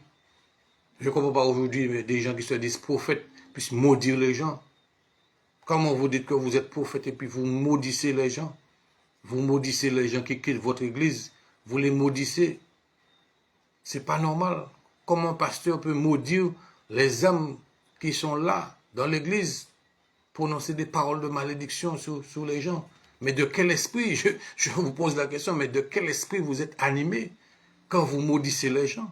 Alors que Jésus-Christ même a dit, bénissez, ne maudissez pas. Et oui, Jésus même a dit ça. Bénissez, ne maudissez pas. Donc, de quel esprit vous êtes animé quand vous êtes en train de maudire les gens même de votre église? Ceux qui sont là et ceux qui veulent partir, ceux qui sont partis, même vous les maudissez. Mais de quel esprit vous êtes animé? Pasteur, prophète, peu importe votre nom, votre titre. Mais de quel esprit vous êtes animé? Comment vous pouvez demander à ce que le feu de Dieu descende sur ces personnes-là et les frappe? Mais de quel esprit vous êtes animé? Mais j'ai déjà entendu ça, mais c'est terrible, là, des pasteurs qui arrivent dans un village, et puis ils prient comme ça, ils disent que le feu de Dieu détruise, tue tous les sorciers de ce village. Mais c'est quoi ça? Mais c'est quoi? Même Jésus n'a pas permis aux disciples de faire ces choses-là, de prier comme ça. Mais comment vous dites que vous êtes prophète? Vous arrivez dans un village, vous savez qu'il y a des sorciers dans ce village-là, des malfaiteurs, des méchants. Vous demandez la mort de ces personnes-là? Mais non, vous n'êtes pas homme de Dieu. Vous n'êtes pas homme de Dieu. Eh oui, là, le Seigneur, le Saint-Esprit est en train de parler là. Partagez, invitez des gens à regarder cela. Vous n'êtes pas homme de Dieu. Si vous arrivez dans un endroit et vous demandez la mort des gens qui sont dans ce village-là, dans cette ville-là, vous n'êtes pas animé de l'Esprit de Dieu. Vous n'êtes pas animé du Saint-Esprit. Parce que si vous êtes animé et rempli du Saint-Esprit, vous allez prier pour ces gens-là qui sont méchants, qui sont mauvais. Vous allez prier pour tous les malfaiteurs du village, tous les sorciers du village. Vous allez prier pour eux afin qu'ils se donnent à Jésus. Mais vous n'allez pas demander leur mort, vous n'allez pas demander qu'ils soient frappés. Voilà. Et cela se passe dans de grandes églises, je l'ai entendu. Des soi-disant pasteurs qui font des choses pour détruire. Voilà, qui disent que l'épée, qui frappe l'épée, qui prennent même des sables, des coutelas, qui font des jets dans les églises. Ils veulent écraser, piétiner les sorciers. C'est pas ça. Le Seigneur dit que c'est Satan qui doit être sous nos pieds. Il va écraser bientôt Satan sous nos pieds. C'est pas ton frère que tu dois mettre sous ton pied. C'est pas ton prochain. Même ton ennemi, même, tu ne dois pas mettre sous ton pied. Jésus qui a dit, aimez vos ennemis. Ça veut dire prier pour eux. Faites du bien à ceux qui vous haïssent, priez pour ceux qui vous maltraitent et qui vous persécutent. C'est ça la volonté de Dieu. Un homme, une femme qui est animé de l'Esprit de Dieu, voici sa prière. Voici son comportement. Aimer ses ennemis, ça veut dire aimer les sorciers, les méchants. Il faut les aimer. On n'aime pas ce qu'ils font. mais on les aime en tant qu'être humain.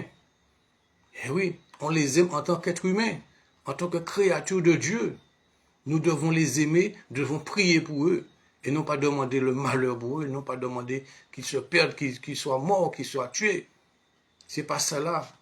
Quand on est animé du Saint-Esprit, n'oubliez pas cela, notez cela. Lorsque nous sommes animés du Saint-Esprit, on ne demande pas la mort de notre prochain. Peu importe ce qu'il fait, peu importe ce qu'il dit, on ne demande pas sa mort. Ça, c'est Dieu qui s'occupe de lui. Ça, c'est l'affaire de Dieu. Mais ce n'est pas à nous de demander la mort de nos ennemis.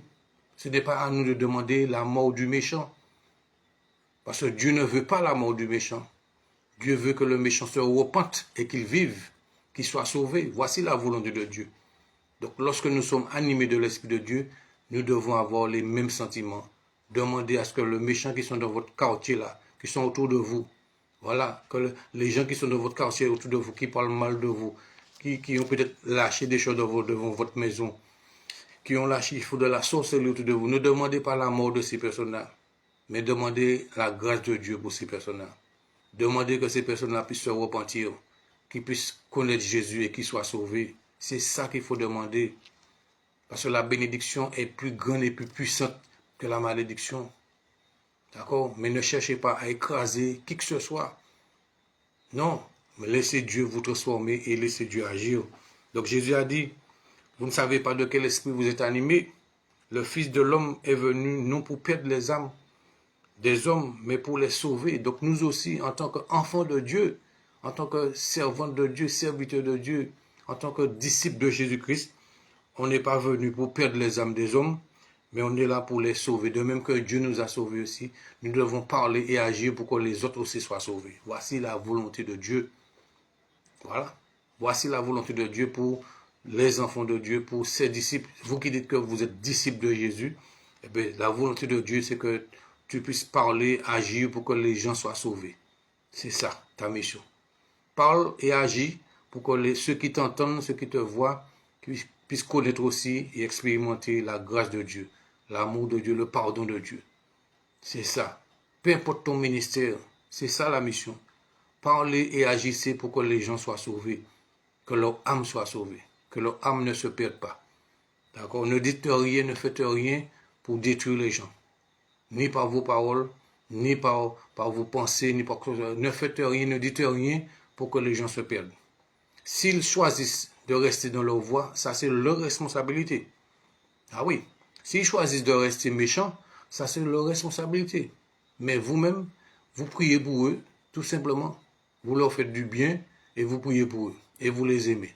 Mais s'ils rejettent, voilà, la grâce de Dieu, ça c'est l'affaire de Dieu à ce moment-là. Ça c'est pas votre affaire. S'ils rejettent la grâce de Dieu, s'ils méprisent la grâce de Dieu, s'ils méprisent la main que Dieu leur tend, ça c'est l'affaire de Dieu à ce moment-là. Votre part, c'est de les aimer, de prier pour eux et de leur faire du bien. Le reste, c'est Dieu qui s'en occupe. D'accord? Alléluia. Donc je continue pour terminer. Le verset, et puis là, il est dit qu'ils allèrent dans un autre bourg. Voilà. Donc ils allèrent dans un autre bourg. Ça veut dire qu'ils ne sont pas restés là. N'insistez pas. Si on ne veut pas vous recevoir quelque part, ne cherchez pas à manifester la colère, le mécontentement, tout ça. Allez ailleurs. Allez ailleurs. Si on ne veut pas de vous dans une église, eh bien, allez dans une autre église. J'ai compris cela. Je le fais maintenant, je le fais. Si on ne veut pas de moi dans une église, je vais ailleurs. Je ne vais pas obliger les gens à m'accepter. Je ne vais pas obliger les gens à m'aimer.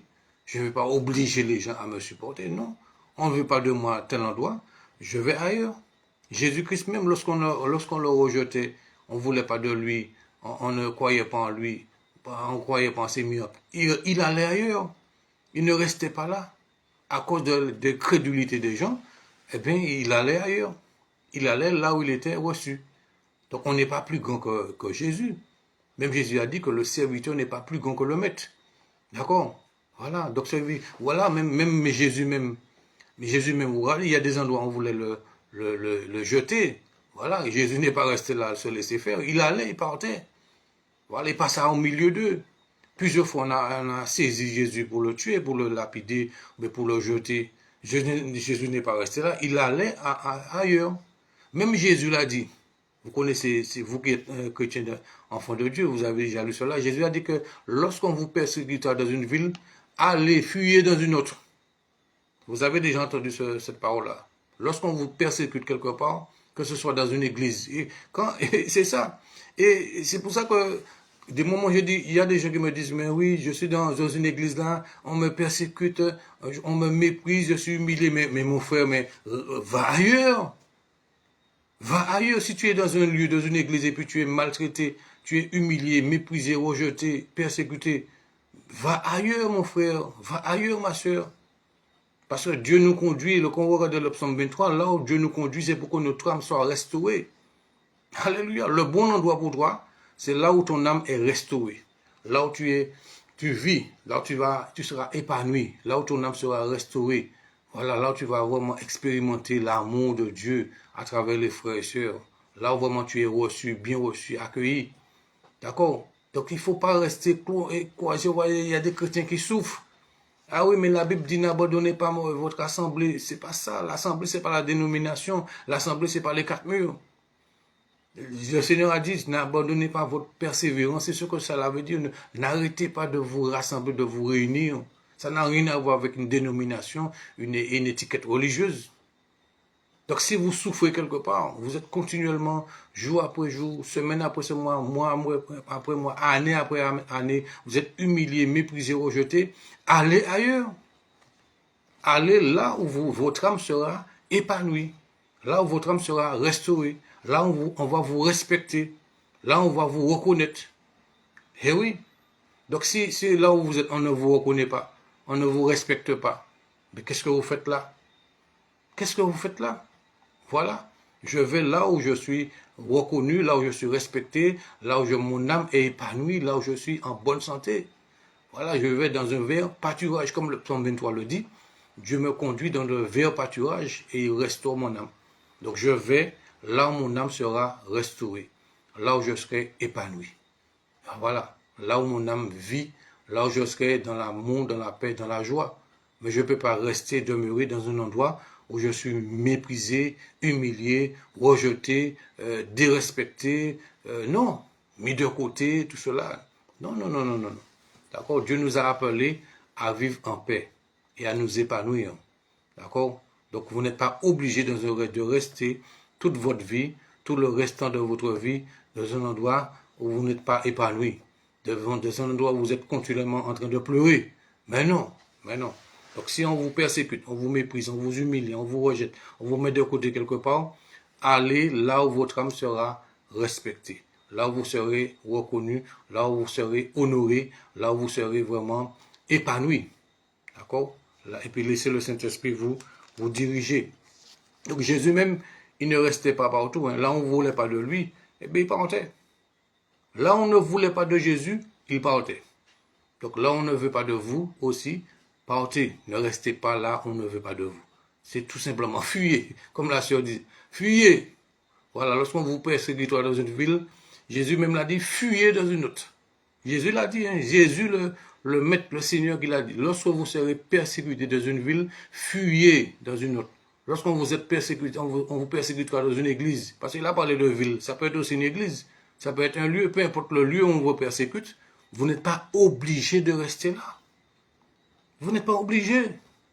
Si vous voulez être en paix, si vous voulez retrouver la paix, la sérénité, voilà l'amour, la paix, la joie, la sérénité, vous n'êtes pas obligé de rester là. Allez ailleurs. D'accord? Allez ailleurs. D'accord? Alléluia. Tout en méditant, en lisant la parole de Dieu et en se laissant dirigé par le Saint-Esprit. D'accord? Et soyez prudents aussi. Je ne dis pas de courir de droite à gauche, aller n'importe où. Non, laissez le Saint-Esprit vous conduire. Et là où le Saint-Esprit vous dirigera, vous allez voir que votre âme sera restaurée, rétablie et vous serez en bonne santé. Vous serez en bonne santé. D'accord? Et là où le Saint-Esprit vous conduit, on va vous aider. On va vous relever. On va vous tenir la main. C'est ça. Là où Dieu vous conduit, eh bien, on va vous donner la main. On ne va pas vous laisser sur le bord du chemin. On va reconnaître ce que vous êtes, ce que vous avez. D'accord? On va vous aider. C'est là où Dieu nous conduit, notre âme est restaurée.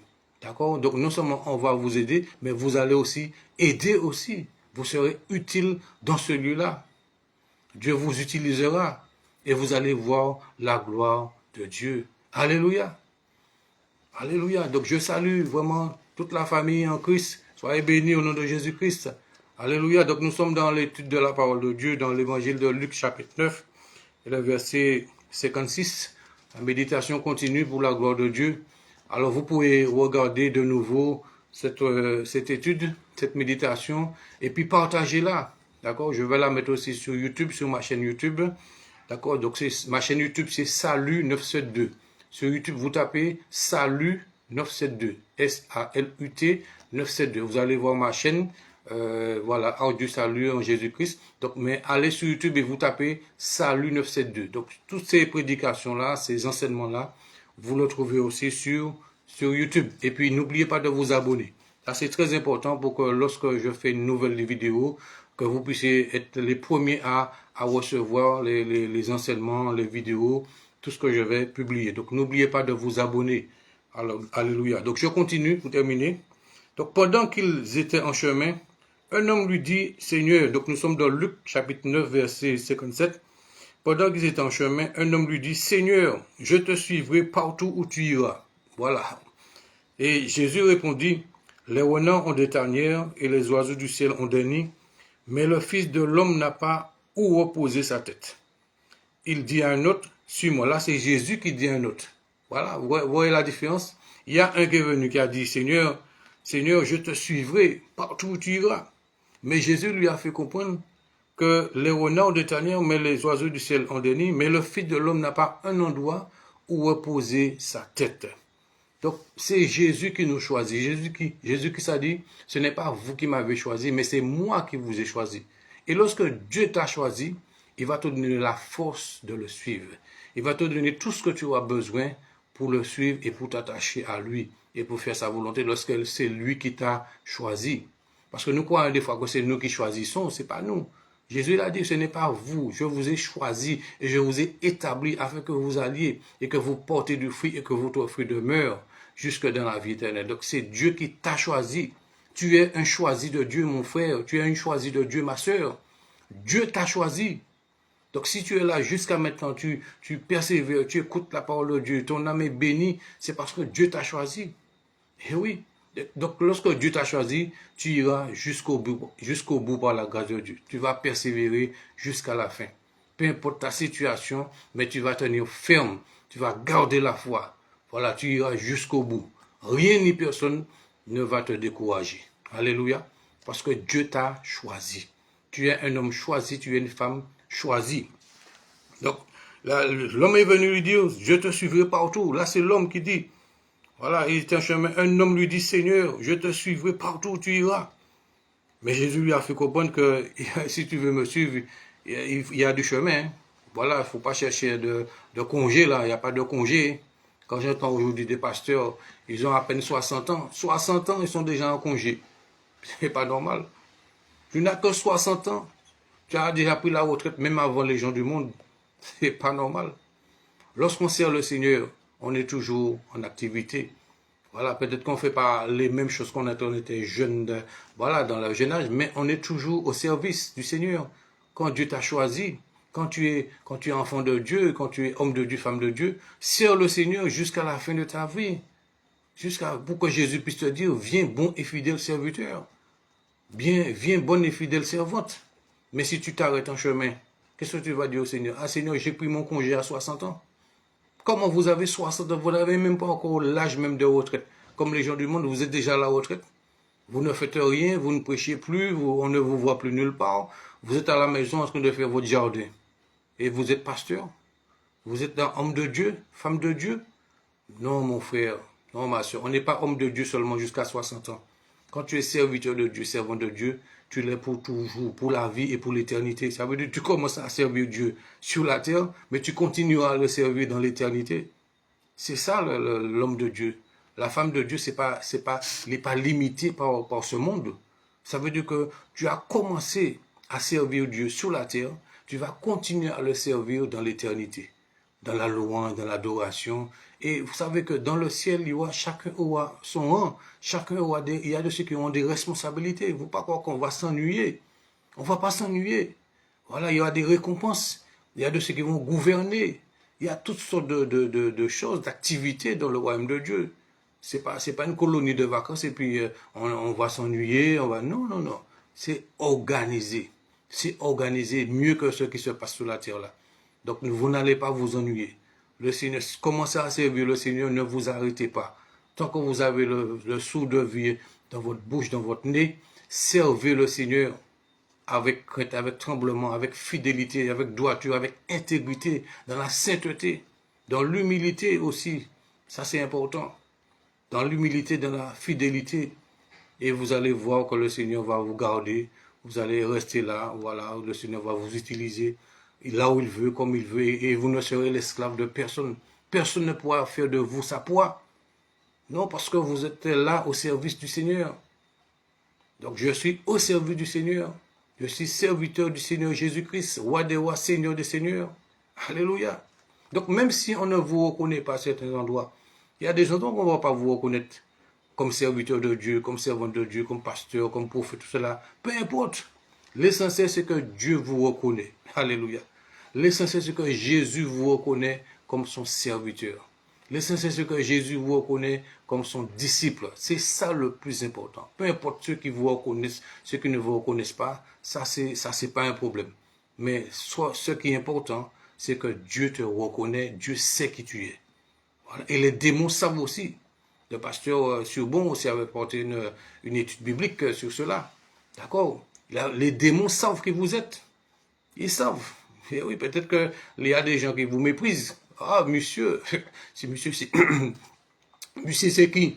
On vous regarde, on dit, mais c'est qui là? Il se prend pour qui? Elle se prend pour qui? Voilà, il y a des gens qui vont vous mépriser, qui vont mépriser votre appel, qui vont mépriser votre ministère. Lui, ce gars-là, c'est un prophète, c'est un pasteur, celui-là, c'est un pasteur. Non, c'est pas, ça n'a pas d'importance. Mais il y a une chose aussi, ne méprisez pas ce que Dieu vous a donné. Ça, c'est même si les gens en face de vous méprisent votre ministère, mais vous-même, ne méprisez jamais votre ministère. Ça, c'est une révélation, une clé pour pouvoir tenir ferme. Ne méprisez pas votre ministère, votre appel et votre vocation en Jésus-Christ. D'accord? Ça, c'est important. Ne méprisez jamais cela. Honorez Dieu. Glorifiez-le dans votre ministère. Mais ce n'est pas parce que les gens autour de vous ne vous reconnaissent pas, ne reconnaissent pas votre ministère, votre appel, mais vous-même, personnellement, ne rejetez pas cela. Ne rejetez pas cela, d'accord? Ne faites pas comme Ésaü. Vous connaissez l'histoire d'Ésaü? Il a rejeté son droit d'aînesse. Et regardez comment après il a pleuré, comme il a souffert après. D'accord? Il est passé à côté de la bénédiction. Voilà, donc c'est pour cela que ne soyez pas comme Ésaü. Peu importe vos chutes, peu importe ce que vous avez vécu, vos souffrances, vos rejets, tout cela, ne méprisez pas ce que Dieu vous a donné. Vos talents, vos dons, les dons que le Saint-Esprit vous a donnés. Ne méprisez pas cela, ne rejetez pas cela. Voilà le ministère, l'onction que Dieu a mis sur votre vie. Ne rejetez pas, ne méprisez pas cela, s'il vous plaît, je vous en supplie. Les autres vont vous mépriser. Ils vont vous mépriser.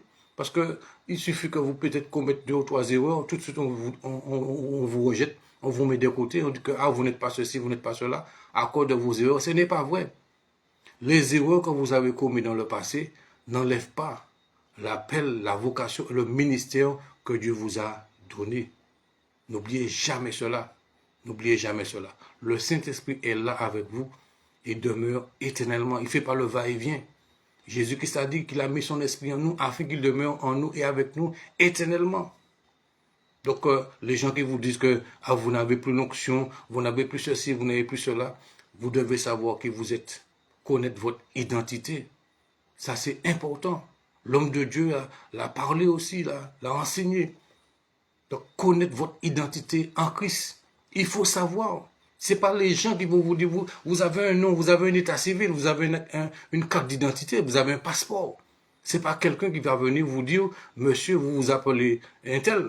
Vous savez déjà qui vous êtes. Ce n'est pas quelqu'un qui va vous faire douter de ce que vous dites.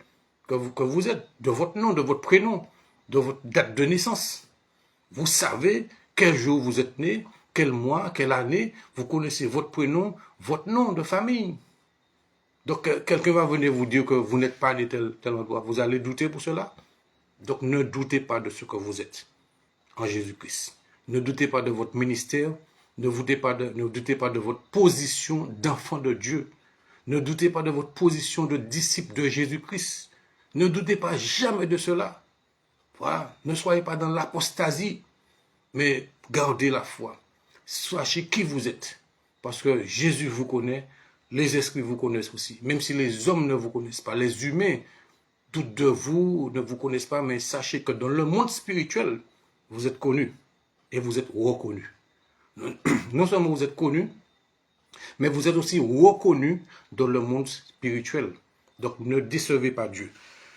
Je vais terminer avec ce verset-là. Dans Luc, toujours Luc 9, verset 57. Pendant qu'ils étaient en chemin, un homme lui dit, Seigneur, je te suivrai partout, comme beaucoup le disent. Hein. Aujourd'hui, il y a des gens qui viennent. Oui, voilà, je vais te suivre. Les premiers à dire ça, quelques mois, mais quelques années après, on les voit plus. Je suis habitué avec ça. Les hommes de Dieu sont habitués à ça. Donc, quand vous voyez quelqu'un qui vient d'arriver, je dis même pas quelqu'un qui est là depuis un certain temps, mais quelqu'un qui vient d'arriver, le premier jour que cette personne arrive dans l'église, et la personne n'a fait aucune preuve, la personne vous dit déjà, ah oui, c'est ici mon église, voilà, c'est ici que je veux rester, tout cela. Le premier jour, je ne parle pas de ceux qui sont là depuis quelque temps, mais le premier, ça c'est déjà un mauvais signe. Voilà, quelqu'un qui vient pour la première fois, la personne reste calme. La personne reste calme, elle attend, elle persévère, elle est là, elle est patiente, et puis un jour, voilà, le Seigneur lui parle, le Seigneur dit, voilà, c'est ici ta place. C'est ici que tu vas rester, c'est ici que tu vas persévérer, c'est ici que tu vas marcher avec l'homme de Dieu, la femme de Dieu qui est là. Le Saint-Esprit parle à cet homme, à cette femme, pour lui confirmer que voici, maintenant, tu peux t'engager, tu peux rester là. Mais quand quelqu'un vient là, la première fois, tu viens dans une église, et puis tu t'engages, le premier jour où tu viens, tu dis que c'est ton église, eh bien, j'en ai vu, qui viennent et puis, c'est le premier jour, ils viennent et puis on ne les voit plus. Pourquoi? Parce qu'il y avait un manque de sagesse. Manque de sagesse. La sagesse t'apprend à patienter, à attendre, à observer, voilà, à écouter les enseignements. Et le Saint-Esprit te dira, voilà, cet homme-là, c'est mon serviteur, tu peux le suivre. Cette femme-là, c'est ma servante, tu peux la suivre. C'est comme ça la sagesse de Dieu.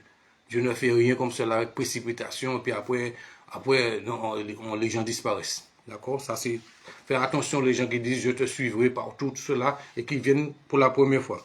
Et la Bible nous dit ça, le verset 57. Pendant qu'ils étaient en chemin, un homme, voilà, c'est même pas un disciple qui était là. C'est un homme qui vient les rejoindre. Ça veut dire que cet homme-là a certainement vu Jésus pour la première fois. Cet homme dit à Jésus, je te suivrai partout. Un homme qui vient en chemin là, verset 57, pendant qu'ils étaient en chemin, un homme lui dit, Seigneur, je te suivrai partout, partout tu iras. Cet homme ne connaît pas Jésus. Il ne connaît pas le fonctionnement de Jésus. Il ne connaît pas l'agenda de Jésus. Il ne connaît pas le programme de Jésus. Comment tu ne connais pas le programme de quelqu'un? Tu ne connais pas l'agenda de quelqu'un? Tu ne connais pas le fonctionnement de quelqu'un? Et puis tu dis, le premier jour que tu rencontres cette personne, tu lui dis déjà que tu vas le suivre partout où il ira? C'est de la folie. C'est de la folie. C'est ça. Parce que tu ne connais pas la vie de la personne. Tu ne connais pas son témoignage. C'est comme ça, beaucoup de chrétiens se font avoir par des gens qui sortent de l'étranger, tout cela. Ils ne connaissent pas la personne ni en bien ni en mal et puis qui vont se faire imposer les mains. Chrétiens, s'il vous plaît, arrêtez ça. Vous ne connaissez pas le témoignage des gens. Ils viennent parce qu'avec un grand titre dans leur programme, leur événement, ils louent des stades, tout cela. Et vous ne connaissez pas vraiment la vie de ces personnes-là. Et vous allez vous faire imposer les mains comme cela. Voilà. Et puis vous donnez des choses que vous n'avez jamais données à votre église, ni à votre pasteur. Vous donnez à ces hommes-là. Ça, c'est de la folie. Faites attention, bien-aimés. Faites attention, ne faites pas ces choses. Soyez sages. Soyez sages. Ne vous précipitez pas dans quoi que ce soit. Là, les offrandes que vous n'avez jamais données à votre église. Voilà. Mais vous allez aveuglément comme cela. Un homme qui sort de nulle part, il vient. Et puis vous croyez qu'il a plus d'onction que celui qui est en Martinique, qui est aux Antilles. Faites attention, ça c'est un manque de sagesse et un manque de discernement. Un manque de discernement. Donc faites attention, ne suivez pas quelqu'un que vous ne connaissez pas. Ne faites pas comme cet homme. Il a parlé d'une manière insensée. Il ne connaît pas Jésus, voilà, et puis il décide comme ça, il ne sait pas à quoi il va s'attendre. Mais Jésus, on peut le suivre parce qu'il est digne. Jésus, il est digne d'être suivi. Mais ne suivez pas n'importe qui. Voilà. Voilà, n'allez pas vous exposer comme cela aux puissances des ténèbres. Parce que ce n'est pas tout ce qui brille qui est de l'or. Il y a des gens qui viennent au nom de Jésus, mais qui ne sont pas de Jésus. Jésus l'a dit. Beaucoup viendront en mon nom, mais ne sont pas de moi. Jésus ne les connaît pas. Oui, c'est des choses que j'ai vues, que j'ai vécues. Des gens qui sont venus, voilà, disons qu'ils viennent au nom de Jésus comme pasteur, comme apôtre, tout cela. Mais après, on a découvert des choses dans leur ministère, dans leur vie. Et on a reconnu que ces gens-là, ils n'étaient pas de Jésus. Il y a même de ceux qui pratiquaient la sorcellerie. On les a vus en pleine incantation dans des endroits, dans leur village, tout cela. Des gens qui dirigeaient des églises, on les a vus en train d'opérer dans la sorcellerie. Ils ont été exposés. Et pourtant, ils sont venus en tant que, voilà, hommes de Dieu, tout cela. Donc c'est pour cela, faites attention. Ne soyez pas pressés de dire à quelqu'un que vous ne connaissez pas que je suis prêt à te suivre partout où tu iras. Ça, c'est de la folie. C'est de la folie, c'est un manque de discernement et un manque de sagesse. On ne suit pas quelqu'un qu'on ne connaît pas. On ne suit pas quelqu'un dont on ne connaît pas son témoignage, son agenda, son programme, tout cela. Il faut faire très attention à cela. C'est pour cela que beaucoup de chrétiens aujourd'hui sont dans beaucoup de problèmes. Voilà, problèmes financiers, problèmes de santé, problèmes tout ce de spirituel, parce qu'ils ont suivi quelqu'un qu'ils ne connaissent pas. Ils se sont exposés à des puissances maléfiques, diaboliques et sataniques. Voilà, ils se sont exposés. Ils ont suivi des gens qu'ils ne connaissent pas. Donc faisons attention. Ne suivez pas celui que vous ne connaissez pas. D'accord? Ne suivez pas un homme, mais suivez Jésus et suivez celui qui a un beau témoignage. Voilà, celui qui marche selon l'Esprit de Dieu, qui est dans la vérité, qui est dans la parole de Dieu. Ça, c'est très important. Suivez quelqu'un qui a l'Esprit de Dieu et qui marche dans la vérité, qui enseigne la vérité, qui enseigne la doctrine de Christ, qui reste dans l'enseignement de la parole de Dieu et qui ne va pas au-delà de cette parole-là. Parce que la parole de Dieu, quiconque va au-delà de cette parole-là n'a pas Christ. Quiconque va au-delà dans l'enseignement de Jésus n'a pas Christ. Donc il faut rester dans la doctrine de Jésus-Christ. Rester dans la vérité. D'accord? Et je termine le verset 29. Jésus lit 59. Jésus lui répondit, les renards ont des tanières, les oiseaux du ciel ont des nids, mais le Fils de l'homme n'a pas où reposer sa tête. Ça veut dire que Jésus était toujours en activité, toujours en mouvement. Verset 59. Il dit à un autre, suis-moi. Là c'est lui, là c'est Jésus qui dit à un autre de le suivre. Vous voyez la différence? Le premier, c'est lui qui a décidé de suivre Jésus. Mais le deuxième, Jésus lui dit, suis-moi. Et vous allez voir la différence. Donc Jésus dit à un autre. Il n'a même pas dit celui qui est venu vers lui, suis-moi. Jésus lui a dit que le Fils de l'homme n'a pas un endroit où reposer sa tête. Certainement, il a vu en cet homme que c'était un paresseux, un fainéant. Et puis Jésus a dû discerner quelque chose. Si Jésus lui a donné cette réponse-là, le premier là, c'est parce que Jésus a discerné en cet homme quelque chose. Donc Jésus l'a remis à sa place tout de suite. Et je suis sûr qu'à cause de cette parole-là, cet homme a dû changer d'avis tout de suite. Il a dû changer d'avis tout de suite. Il a dit non. Cet homme-là, il a dit non, Jésus là, il est trop fort. Il a dû découvrir quelque chose. Jésus a dû voir que cet homme-là, c'est un homme qui fait la grasse matinée, peut-être. Voilà, qui ne veut pas se réveiller. Peut-être que c'est un homme qui ne veut pas travailler. Jésus a discerné quelque chose dans la vie de cet homme-là. Il n'a même pas dit à cet homme-là de le suivre. Hein. Il a dit simplement que le Fils de l'homme n'a pas un endroit où reposer sa tête. Donc Jésus a discerné la paresse. Il a discerné quelque chose qui n'était pas bon dans cet homme-là. D'accord? Et par contre, Jésus dit à l'autre, le deuxième, suis-moi. Il répondit, il faut d'abord, Seigneur, permets-moi d'abord d'aller ensevelir mon Père. Mais Jésus lui dit, laisse les morts ensevelir les morts, et toi, va annoncer le royaume de Dieu. Donc Jésus insiste. Voilà, cet homme dit qu'il faut qu'il aille faire ceci, pourtant c'est légal, c'est légitime. Mais Jésus a insisté.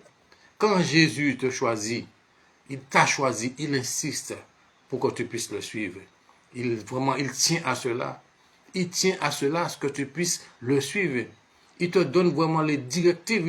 Il a dit à cet homme, laisse les morts ensevelir les morts, leur mort et toi va annoncer le royaume de Dieu. Cela veut dire que nous devons, la priorité de notre vie, c'est d'annoncer le royaume de Dieu, d'annoncer l'évangile, la bonne nouvelle de Jésus-Christ. Donc c'est important. Donc ce n'est pas les morts que nous devons suivre, mais c'est Jésus que nous devons suivre. Faisons attention à cela. Suivons Jésus, ne suivons pas les morts. Ne suivons pas les statues, les idoles. Ne suivons pas l'idolâtrie. Ne suivons pas ces choses-là. Les traditions. Tout ça, c'est la mort. Voilà une révélation encore que le Saint-Esprit nous donne ce soir. Les traditions humaines, ça c'est la mort. Là. Ça c'est les morts, leur mort. Jésus-Christ a dit,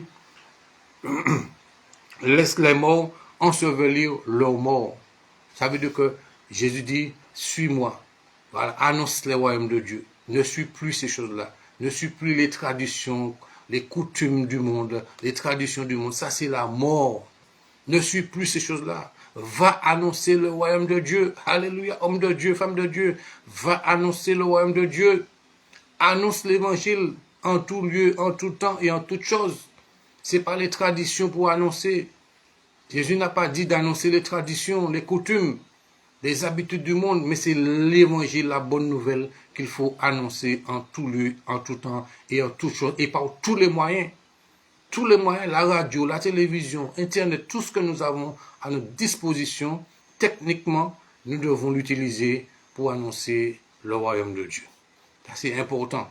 Ne nous limitons pas seulement à 4 murs dans une salle, mais si nous voulons que la parole de Dieu puisse impacter beaucoup plus de monde, il faut utiliser la technologie, tout ce que nous avons, pour que la parole de Dieu puisse sauver des âmes le plus loin possible dans le monde. Parce que n'oubliez pas, il faut que l'évangile soit prêché dans le monde entier. Et tu sais, homme de Dieu, femme de Dieu, tu ne peux pas aller dans le monde entier. Ce n'est pas possible. Aucun homme de Dieu, aucune femme de Dieu, aucun pasteur, peu importe, n'est allé dans le monde entier. Il y a des endroits qu'ils n'ont pas visités. C'est-à-dire qu'avec Internet, avec les réseaux sociaux, avec les plateformes, eh bien, nous pouvons, cette parole-là peut aller le plus loin possible. Là où on ne peut pas aller, la parole de Dieu à travers le net peut aller aussi. C'est pour cela que j'encourage les pasteurs. Je vous encourage. Ne gardez pas la parole de Dieu pour vous. Ne gardez pas seulement la parole de Dieu dans votre assemblée.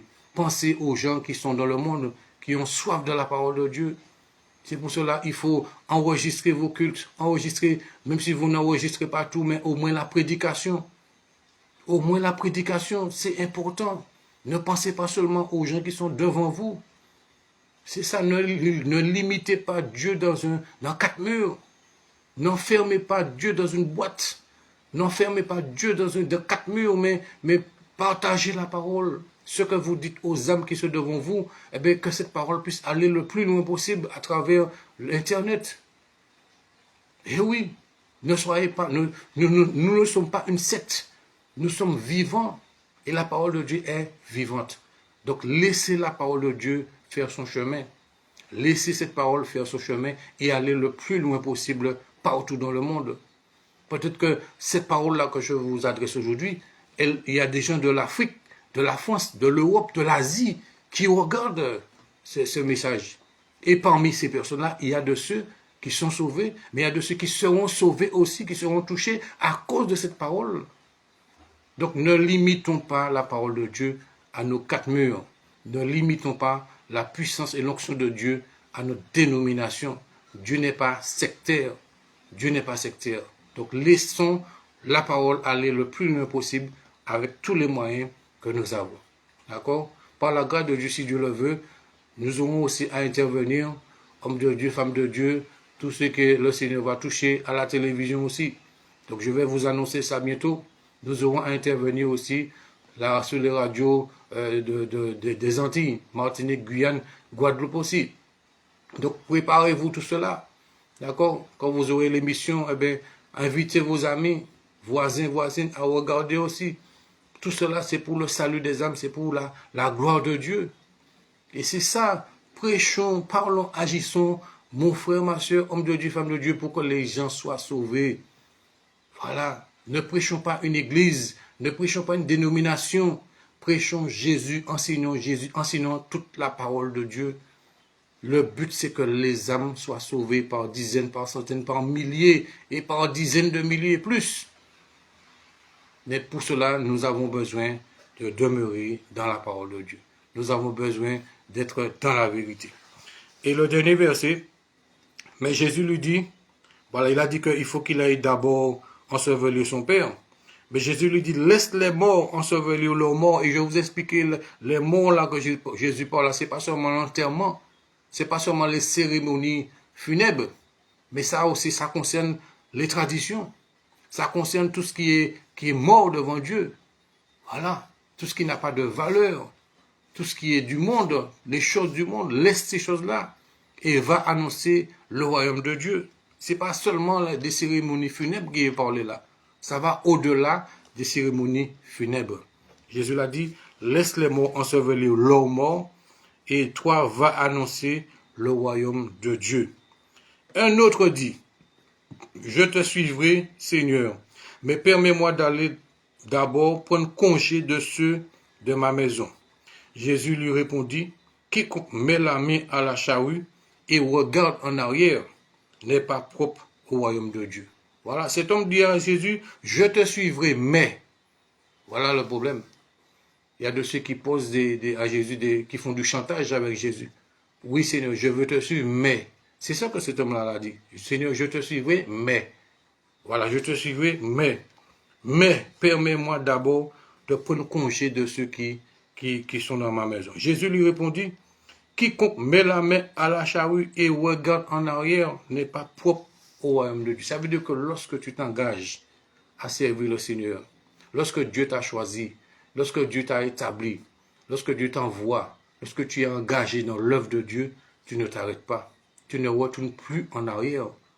Voilà. Tu ne retournes plus en arrière. Tu avances et tu fais de progrès. Tu progresses. Tu vas de progrès en progrès, de sanctification en sanctification. Tu vas de consécration en consécration. Et Dieu t'utilise pour de plus grandes choses. Tu feras de nouvelles choses. Tu ne vas pas rester seulement à ta dimension là. Dieu va t'utiliser encore pour faire de grandes choses parce qu'il a dit que vous ferez de plus grandes œuvres que moi.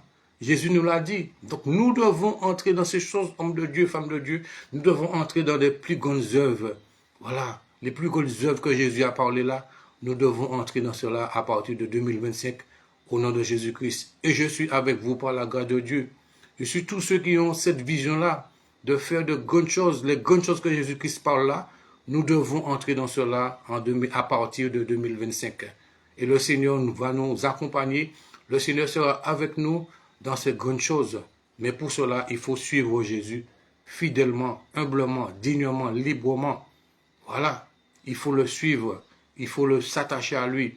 Et il faut pas retourner en arrière. Ne retournez plus dans les traditions du monde, ne retournez plus dans les choses du monde, ne retournez plus en arrière.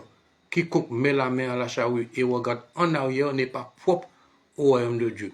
Donc cela veut dire qu'il ne faut pas retourner en arrière. Il ne faut pas déserter, il ne faut pas s'arrêter, mais il faut avancer. Même si dans la marche, ça peut arriver que tu tombes, ça peut arriver que tu chutes, mais relève-toi. Relève-toi. Il y a même un passage qui dit, relève-toi et Christ t'éclairera. Voilà, relève-toi d'entre les morts. Ça veut dire tous ceux qui cherchent à te tuer là, tous ceux qui cherchent à te ramener en arrière, le Seigneur te dit de te relever. Et si toi, tu regardes cette étude biblique, tu regardes cette méditation, et que tu es parmi les morts, voilà, tu es parmi des personnes même qui cherchent à te ramener dans le péché, qui cherchent à te ramener dans les choses du monde, relève-toi mon frère, relève-toi ma soeur, ne reste pas là. Relève-toi, crie à Jésus, reviens comme l'enfant prodigue, reconnais là où tu es et dis Seigneur, je reviens à toi. Voilà, et le Seigneur va te restaurer, il va te rétablir, il va te repositionner. Mais ne reste pas parmi les choses qui sont pour toi une occasion de chute, parmi les choses qui te souillent, parmi les choses qui t'éloignent de Dieu. Ne reste pas dans les choses-là, ne retourne pas en arrière. Et je te dis vraiment pour terminer, Dieu t'aime, Jésus-Christ t'aime et il veut que tu sois sauvé. Alors, La conclusion de cette prédication, de ce message, de cette méditation, de cette étude biblique, c'est que tu puisses parler et agir pour que les âmes soient sauvées et surtout pour que toi aussi tu sois et que tu restes sauvé. Que Dieu te bénisse et je te dis à très bientôt avec la grâce de Dieu. Je bénis tous ceux qui ont suivi cette méditation, cette étude biblique. Alors que Dieu vous bénisse et je la mettrai bientôt sur YouTube. Donc n'oubliez pas la chaîne YouTube. Vous allez dans YouTube et vous tapez Salut 972, S-A-L-U-T 972 et vous allez voir ma chaîne apparaître et abonnez-vous. D'accord? Que Dieu vous bénisse et je vous dis à très bientôt. Hommes de Dieu, femmes de Dieu, à très bientôt.